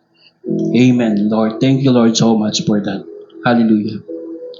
Let me expound this. Simpleng buto lang naman yan eh. Simpleng buto lang yan na pag binato mo dyan, no? Pag binato mo lang dyan, tutubo at magbibigay ng panibagong buhay. Ano ang pinakamainam na pampalasa ng pagkain? Ano? Asin, di ba? Hindi mo malalasahan ang purpose o layunin ng asin kung hindi yan madidissolve. Kailangang mamatay ng asin. Kailangang matunaw ng asin para malasahan mo yung pagkain. Kailangan mong mamatay sa kasalanan at muli kang mabuhay para maramdaman ng family members mo, ng community mo, ng church mo, ang tunay na pagbabago. Palakpakan natin ni Lord. Hallelujah. No? Ganda ng mensahe ng Panginoon, no? Ang buto, bago ito lumitaw, bilang isang makulay at mabungang halaman ay dapat sumailalim sa isang panahon ng kadiliman at kamatayan. Ganon din ang Panginoon, no? Ang kamatayan ni Jesus ay nagpapahiwatag ng isang sandaling kadiliman at pagkawala. Ngunit sa huli, ay hahantong ito sa paglitaw ng bagong buhay at mga pagpapala para sa mga naniniwala sa Kanya. I-pass paste na natin. No? Yung story ng Bible. Anong nangyari? Nung dinalaw ni Magdalena, yung tomb na kung saan doon dinala ang Panginoong Jesus, bukas. Di ba? Bukas, ang laki-laki ng bato. Sino kayang tumulak na magbukas doon? Ano nangyari kasunod? Nakita niyo yung reaksyon ni Magdalena? Nakita niyo yung reaksyon ng mga apostoles? Dali-daling nagpunta sa mga tropa niya at ibinalita, wala ang Panginoon doon sa kanyang libingan. Nakuha niyo yung excitement. Pag nakita natin na gumaling yung isang kapatid natin, nakikita mo yung excitement ng bawat isa? Yung excitement na nararamdaman mo, yung excitement na naramdaman ni Magdalena at ng mga apostoles, ng mga apostles, excitement of hope yon, mga kapatid ko. Pag-asa. Wow! And the prophecy fulfilled, sabi niya, ikatlong araw muli siyang mabubuhay. Hindi ba kayo na-excite na kapag nagbago tayo sa buhay natin, no? Unang-unang bibigay ng manifestation na nagbago ka, yung mga kasama mo sa buhay. Katulad nito, no? Yung pagkawala ni Kristo, yun din ang proseso na pagdadaanan ng bawat isa upang tuluyang magbago sa buhay Kristiyano. Hallelujah, Lord. Next. Sa pamamagitan ng sakripisyong ito, inaalok ni Jesus ang pangako ng pagtubos, pagpapatawad, at ang potensyal para isang buhay na mamuhay ng sagana alinsunod sa kalooban ng Diyos. Ito ang transformative power ng sakripisyo ni Jesus para sa iyong sariling buhay. Ito ang pag-asang binibigay ng kanyang muling pagkabuhay. Palakpakan natin ang Panginoon. It is the transformative power of the Lord Jesus Christ that will change you, no more, no less. Yung muli niyang pagkabuhay, ito ang magbabago. Ito ang makikini ng pagbabago sa iyo. Kaya nga, pag ikaw binigyan ng pagkakataon na muling mabuhay dahil sa kasalanan, idire-diretso mo na. No? Dahil kapag hindi dumiretso, hindi ko alam kung saan ka pupulutin. Kung paano ang bini ay dapat mamatay upang magbunga ng ani, ang sakripisyong kamatayan ni Kristo ay kinakailangan upang dalhin ang buhay na walang hanggan sa lahat ng mga nananampalataya. Ito ang buhay na pag-asa ng lahat. Ito ang pag-asa at pagkakataong maging mabuting bini.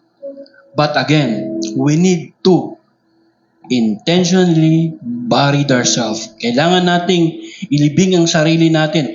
Kailangan kalimutan natin ang sarili natin para sa Panginoon. Hallelujah. At tulad ng isang buto, no, kailangan nating dumaan sa tinatawag na transformative o transforming process. Tandaan niyo po ito, ha? Tayong lahat ay daraan sa forming stage. The moment that we accepted Christ, dahan-dahan niyang hinuhulma ang buhay mo. At habang hinuhulma ka sa buhay niya, no, kaya nga may potter's hand, no? Minomold tayo ng Panginoon. Nire-reshape niya tayo. Dati kang tawag dito, basag na banga, pero dahil sa Panginoon, muli kanyang bubuhin. Yung storming stage na sinasabi natin, yun yung mga problema, yun yung mga paghihirap, yun yung mga pagsubok sa buhay na kailangan malampasan mo.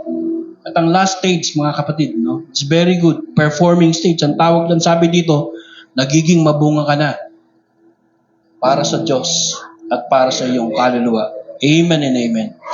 Ang prosesong ito ay sumisimbolo sa kamatayan at pagkabuhay ni Jesus. Iyan po ang tunay na mensahe ng Panginoon para sa atin. Ang kanyang muling pagkabuhay ay pag-asa sa bawat isa sa atin.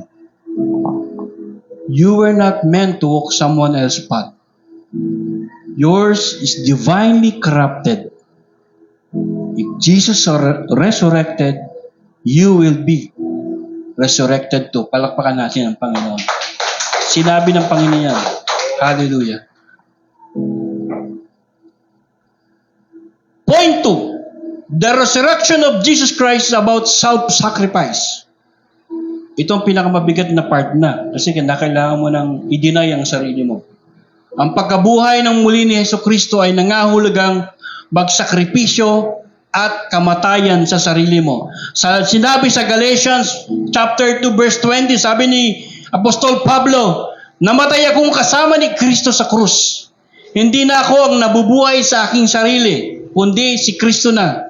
Ipinamamuhay ko ang buhay kong ito sa pamamagitan ng pananampalataya sa anak ng Diyos na nagmamahal sa akin at nag-alay ng buhay niya para sa akin. The moment you accepted Christ, doon sa crucifixion, ipinangako mo na din dapat ang mga kasalanan mo, isinama mo na roon sa pagpapapako sa krus. Kinalimutan mo na at muli kang mabubuhay dahil tinanggap mo ang Panginoon. Yun ang sinasabi natin. Sabi niya, I have been crucified with Christ and no longer live. But Christ lives in me. Palakpakan natin ang Panginoon. Ang Diyos ang nabubuhay sa iyo.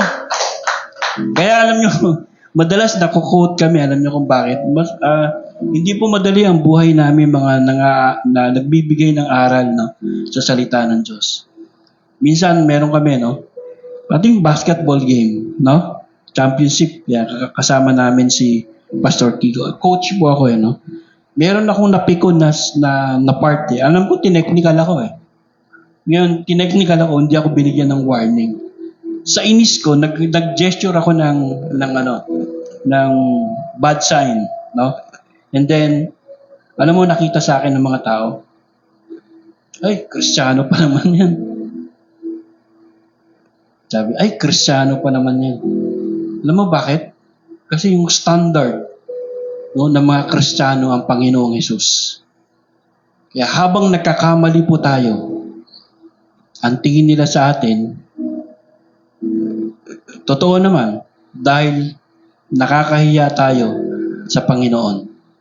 Kaya po pilitin natin, Pilitin natin sa sarili natin, the moment we accepted Christ, yung 10 nanonood ngayon, the moment we accepted Christ, pilitin nating mamuhay na ayon sa kanyang alintuntunin at mga batas.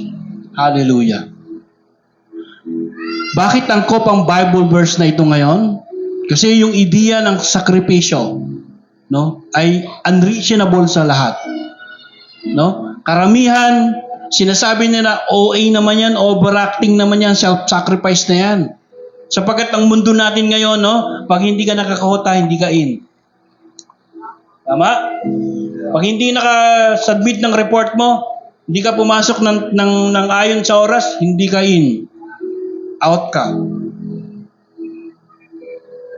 Ang tao napipilitan ngayon gumawa ng mga bagay para hindi mabahid ang itsura niya, yung image niya. Ang tao ngayon, dahil gusto niyang maging in, kailangan niyang magsinungaling. Kailangan niyang mandaya. And that's the fact of this world. Yun ang katotohanan ng mundong ito. Gusto mo magtagumpay? Sige. Magtatagumpay ka, pero mandaraya ka. Huwag na tayong lumayo. Eleksyon na next month. Di ba?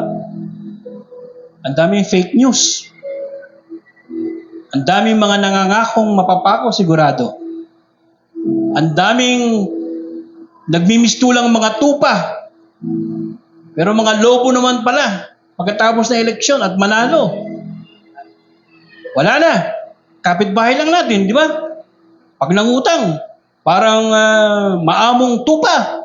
Pag sinisingil mo na, parang asong ulol. Galit pa siya, sinisingil mo na nga. Utang naman na yun. Nakuha, nasira na yung relasyon niyo. Yun ang mundo Gusto mo magtagumpay? Kailangan mo apakan yung kapwa mo. Gusto mo maging honor na student? Magsipsip ka sa teacher mo. Magsipsip ka sa dean mo. Kung taliwas sa tinuturo ng Panginoon. Taliwas sa tinuturo ng mga matatanda dati. Bata pa kami ni Pastor Kiko Taliwas! Kung ito ay dahil kailangan mong iwanan ang iyong masamang bisyo, yung iyong toxic relationship, or even yung sarili mo, yung kayabangan mo, the principle remains the same. Kamatayan sa dati mong sarili para magbigay ng bagong buhay, hindi lang bagong buhay, kundi abundant new life with Christ. Palakpakan natin ang Panginoon. Sapagkat ang muling pagkabuhay ni Kristo ay nagpapatawad sa mga kasalanan nating lahat. Di ba dapat tayo ay magkaroon ng spiritual discipline at sakripisyo? Kalimutan mo ang sarili mo at si Kristo ang maghari sa buhay mo. Hallelujah. Wow. Madali ba yon? Ha? We have to be honest to ourselves. Madali ba yon? Mahirap yon. Mahirap yon kung aasa ka lang sa sarili mo.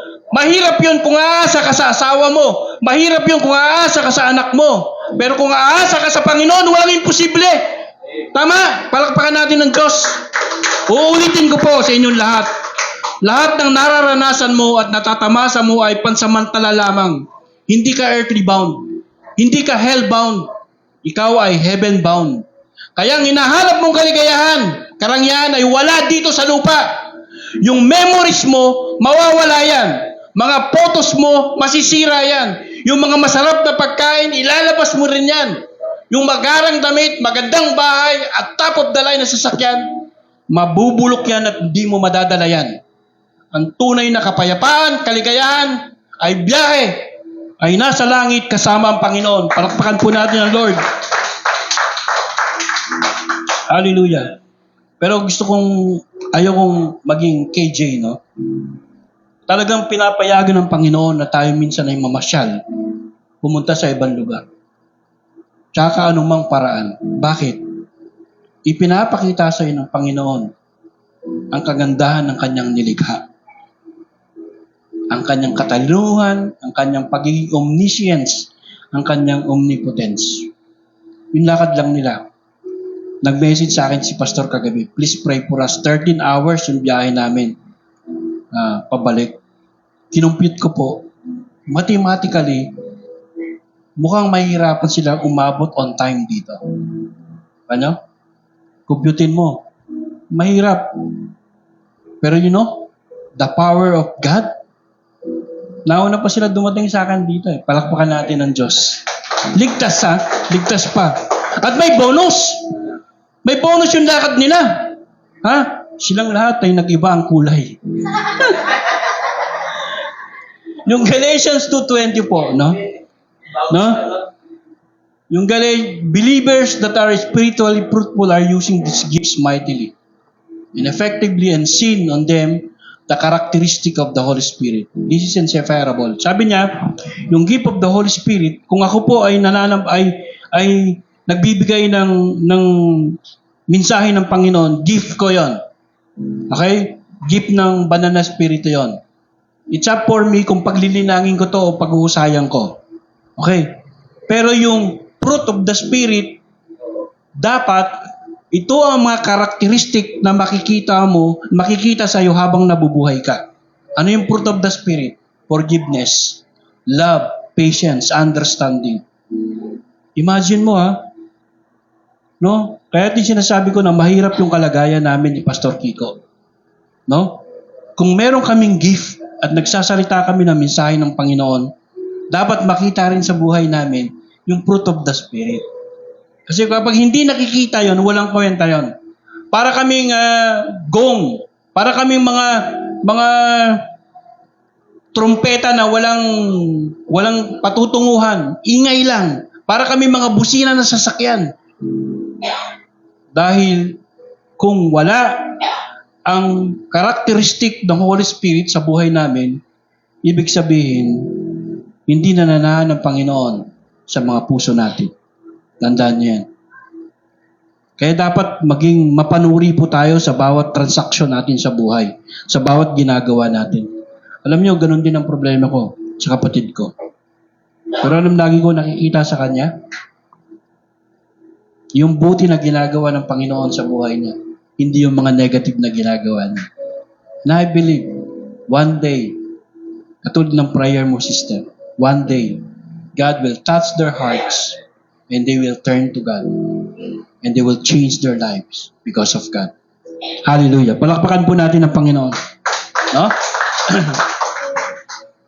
We can only this if we bury the old self and let the new flourish in the guidance of the Father, the Son, and the Holy Spirit. Okay, this is very important. Resurrection is a trumpet call for self-denial and sacrifice. Meaning, we must do it. Walang option to. Walang if and buts to. The resurrection is telling us, kailangan mong magsakripisyo, kailangan mong kalimutan yung sarili mo. Katulad ng ginawa ni Kristo, kinalimutan niya yung pagiging Diyos niya. Nagpapako siya sa krus para matubos ang ating mga kasalanan. Palakpakan natin ang Diyos. Ganon din ang gagawin mo. Uunahin mo ang pangangailangan ng iyong pamilya. Uunahin mo ang pangangailangan ng iyong kapwa. Huli na yung sayo. Joy. Jesus, others. Huli yung why yourself. Hallelujah.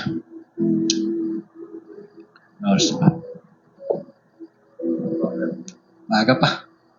Okay? Ano katulad ng Panginoong Hesus yung sa Galatians 2:20, no?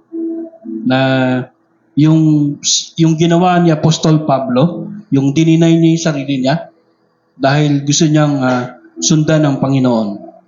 No? At nung habang sinusunod niya ang Panginoon and gradually, no? Nakakalimutan niya yung mga earthly cravings niya. Nakakalimutan niya na yung mga bagay na makamundo. Bagkos, lagi niyang naiisip, no? Yung bilin sa kanya ng Panginoon. Anong bilin sa kanya ng Panginoon? Di ba, nung papunta siya sa Emmaus, di ba? Biglang nagliwanag. No, halos mabulag siya, sabi ng Panginoon, no? O bakit mo ko inuusig? Kuha mo? Bakit ganun ang sinabi niya? Kasi nga si Paul ay Christian executioner, di ba? Ganon din ang message ni Lord sa atin ngayon. Bakit mo ko inuusig? Alam niyo po ba, sa bawat pagkakamali na ginagawa natin, sa bawat wrong choices, wrong decisions we made in our life, inuusig natin ang Diyos. Kino-question natin yung kanyang sovereignty. Kino-question natin yung kanyang might and power. Bakit? Hindi ka sumusunod sa kanya eh. Sinusunod mo pa rin yung sarili mo. Oh my God. Yung point number 2, resurrection is self-denial and sacrifice.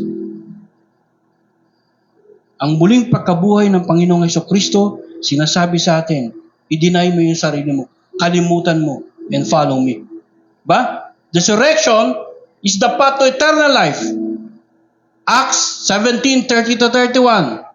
Nung una, nang hindi pa kilala ng mga tao ang Diyos, hindi niya pinansin ang kanilang mga kasalanan.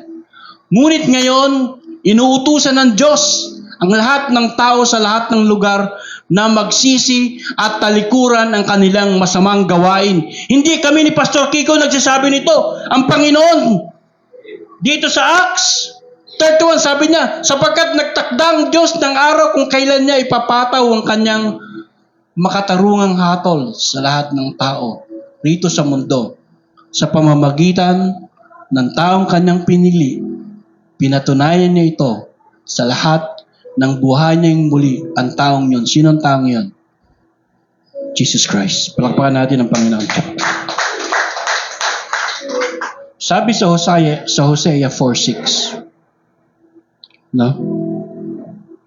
Ang aking mga anak ay magkakagulo, magkakawatak-watak, dahil sa hindi nila nalalaman ang mga bagay tungkol sa akin. Let us examine ourselves now. Ang sinabi ng Panginoon doon sa Hosea 4:6, magkakasala tayo.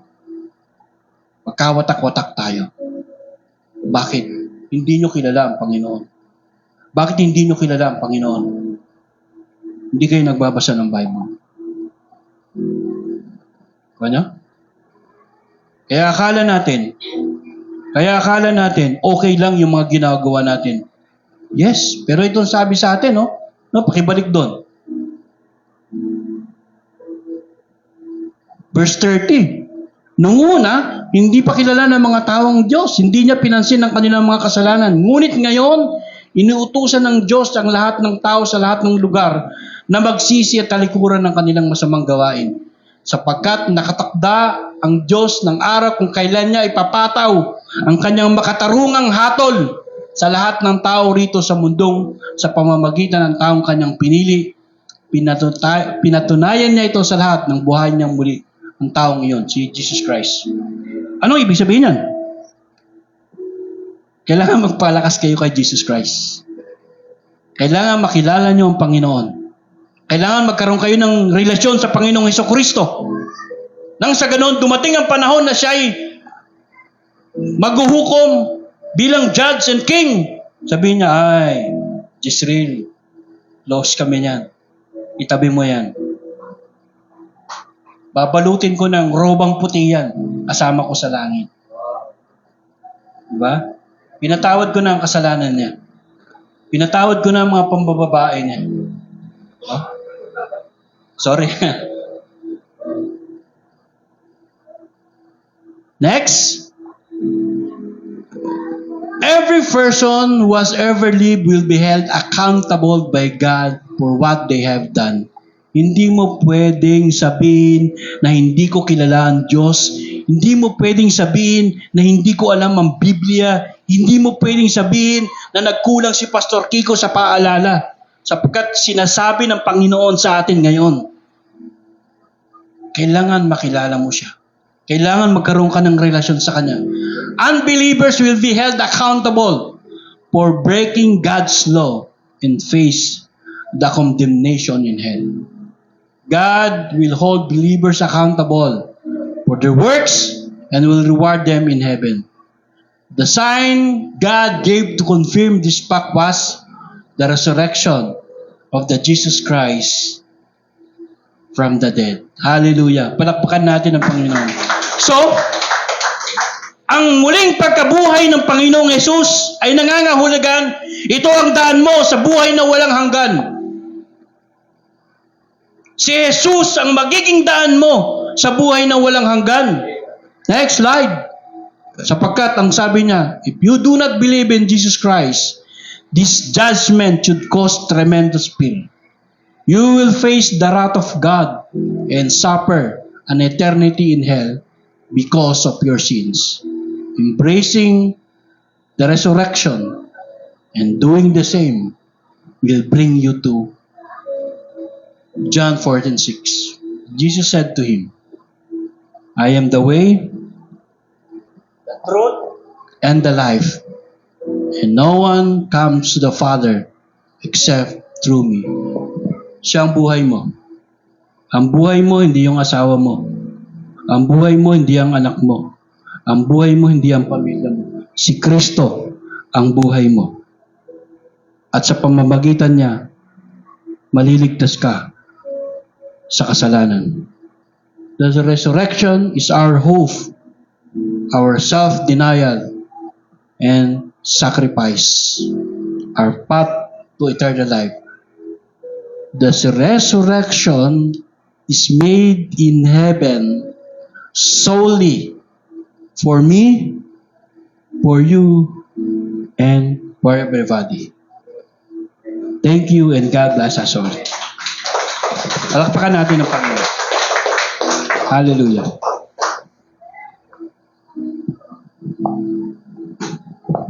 Okay, praise God. Nawa, yung salita ng Diyos ay patuloy po na naging active po sa atin. Amen po. Kasi sabi ng Bible, God, the Word of God is alive.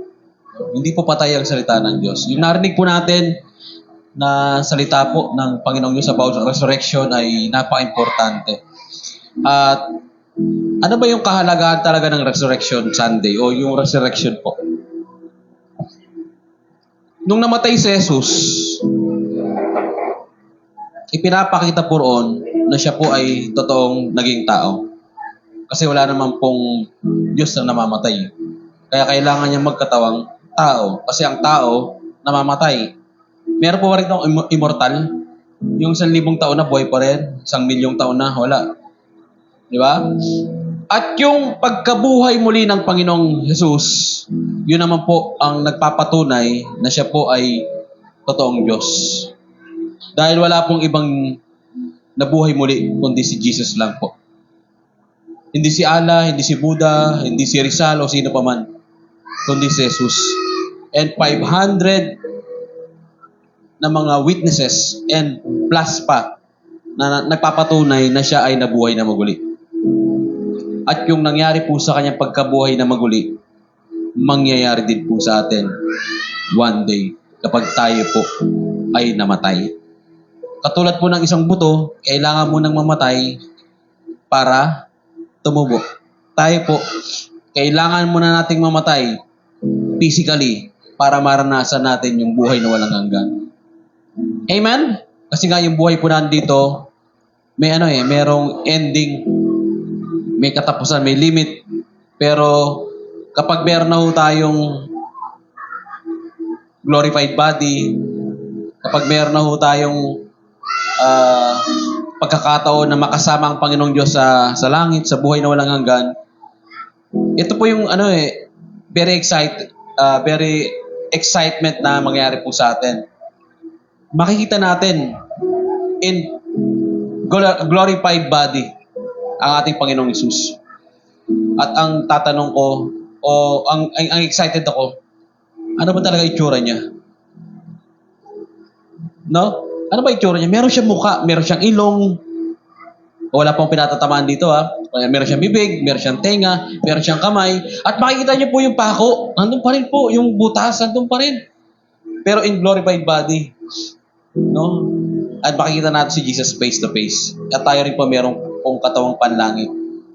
Kaya yun po yung pinakamaganda sa resurrection Meron tayong eternal life. Sabi nga sa last part, eternal life. Na makakasama natin ang Panginoong Diyos sa walang hanggan. Fellowship forever and ever. Ang tanong, excited ka na ba? Yung iba hindi makasagot. Sorry ako pa mamatay. No, hindi naman pag sinabi excited, ngayon na mangyayari. Tama po ba? Halimbawa, sino rin excited mag-swimming? Ako, hindi naman kayo mag-swimming kaagad kasi wala pang budget. No? Isang araw, mangyayari po Ang importante, sa langit ka ba mapupunta? Yun po yung pag-uusapan. Di ba? Yung puro yung tanong. Sa langit ka ba mapupunta? Iba, hindi makasagot. No? Sa langit po ba tayo mapupunta? Yes! Why? Because we accepted and believe in the Lord Jesus Christ. No? Doon sa kanyang pagkamatay at pagkabuhay na maguli. Palakpakan natin ang ating Panginoong Diyos. Tayo pong lahat ay tumayo at manalangin. Lord, maraming salamat po sa tanghali pong ito. Sa napakagandang gawain na ibinigay mo, Panginoong Diyos, sa bawat sa po sa amin. Isa pong napakagandang fellowship every day, Lord God, sa online, dito po, Lord God, sa church, ay meron pong fellowship na kung saan ikaw po ang itinataas. Ikaw po ang tinatanghal. Ikaw po ang ibinabandera. Ikaw po, Panginoong Diyos, ang inihahatid po namin sa mga tao na wala pong ibang Diyos na magliligtas, walang ibang Diyos na magpapatawad, walang ibang Diyos na magbibigay ng buhay na walang hanggan, walang ibang Diyos na magbibigay ng glorified body, kundi ang aming Panginoong Hesus. Katulad ng sinabi po ng aming tagapagsalita, that Jesus is the way, the truth, and the life. Jesus is the way to heaven. Jesus is the truth. And Jesus is our life giver. And I pray, hindi lamang po kami na naririto ang makakilala sa iyo at magkaroon po ng buhay na walang hanggan. Magkaroon po ng malaking pagbabago sa aming po mga buhay. Yung aming lumang pagkatao ay napalitan na po ng bago. Maraming salamat po. Dahil yan sa iyo, Diyos. Panalangin lamang po namin. Patuloy po na tumubo at lumugo sa aming mga puso ang mga bunga ng banal na Espiritu. At unti-unti maranasan po namin sa araw-araw ang malaking pagbabago sa buhay po namin.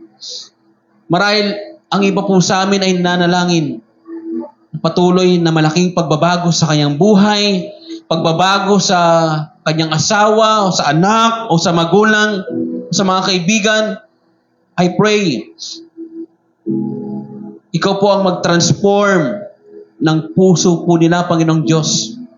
Napatay yung puso nila na walang pagkakilala sa iyo o walang pagbabago sa puso na magkakaroon po ng relasyon sa iyo, puso na magkakaroon po, Panginoong Diyos, ng tunay na pagbabago. At alam po namin isang araw, buong pamilya, dagsa-dagsa, Lord God, buong komunidad, magkakaroon po ng great revival sapagkat si Jesus ang maghahari sa puso ng bawat isa at maniniwala sa pagkamatay at muling pagkabuhay ng aming Panginoong Jesus.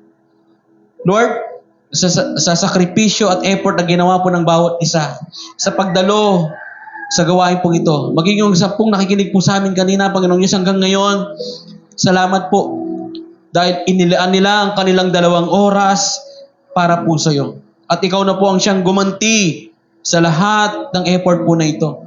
At sa lahat ng aming natutunan, ito po ay baunin po namin sa panghabang buhay na ang pagkabuhay na maguli ay isang napaka-importanteng bagay na dapat pong malaman ng isang Kristiyano. Dalangin po namin, patuloy po ang aming tagapagsalita. Salamat po sa kanya pong pagbibigay ng sakripisyo na pag-aralan din po yung verse po na binigay po namin sa kanya about resurrection. I pray for more guidance and wisdom and understanding of your word. I pray that the double portion of anointing continue flow sa puso po ni Brother Louie. And we pray, Panginoong Diyos, yung abundant life na sinisigaw niya, sinasabi niya, Panginoon, mararanasan ng kanyang buhay at ng kanyang pamilya sa pangalan ng Panginoong Hesus. Maraming salamat po. Continue bless the leadership of this church, our online family, our face-to-face family, Lord God, LOJ family, at ikaw po ang siyang magbigay ng rumaragasang pagpapala financially, emotionally, mentally, and physically, Lord God. Lahat ng may sakit ay gagaling. Lahat ng kinakapos pagpapalain. Lahat ng nalulungkot ay sasaya sapagkat ikaw ang pinaniniwalaan at pinagkakatiwalaan ng bawat isa, Panginoong Diyos. Maraming salamat po, Panginoon. This Sunday, Lord God, hindi patay ang Diyos, kundi buhay forevermore. At ang Panginoon ang patuloy na maghahari at makikita sa aming pong mga buhay. Maraming salamat po. Pinupuri ka namin, pinasasalamatan. Sa iyo lamang po ang pinakamainam at pinakamataas na papurit pagsamba. Sa ngalan ng Ama at ng Anak at ng Espiritu Santo, lahat po ng anak ng Diyos ay sumigaw ng malakas na Amen. Palakpakan natin ng Lord at sabihin po natin sa ating pong mga kasamaan po mamaya, no, pagkasigaw po natin ng Jesus Reigns. God bless you. 1, 2, 3. Sigaw po natin Jesus Reigns. 1, 2, 3, go! Jesus reigns! Jesus reigns! Jesus reigns! Jesus reigns! Jesus reigns! Jesus reigns! And Jesus! reigns! Sige po, magkamayan po tayong lahat at patuloy na pagpapala ng Diyos ay ating pumaranasan.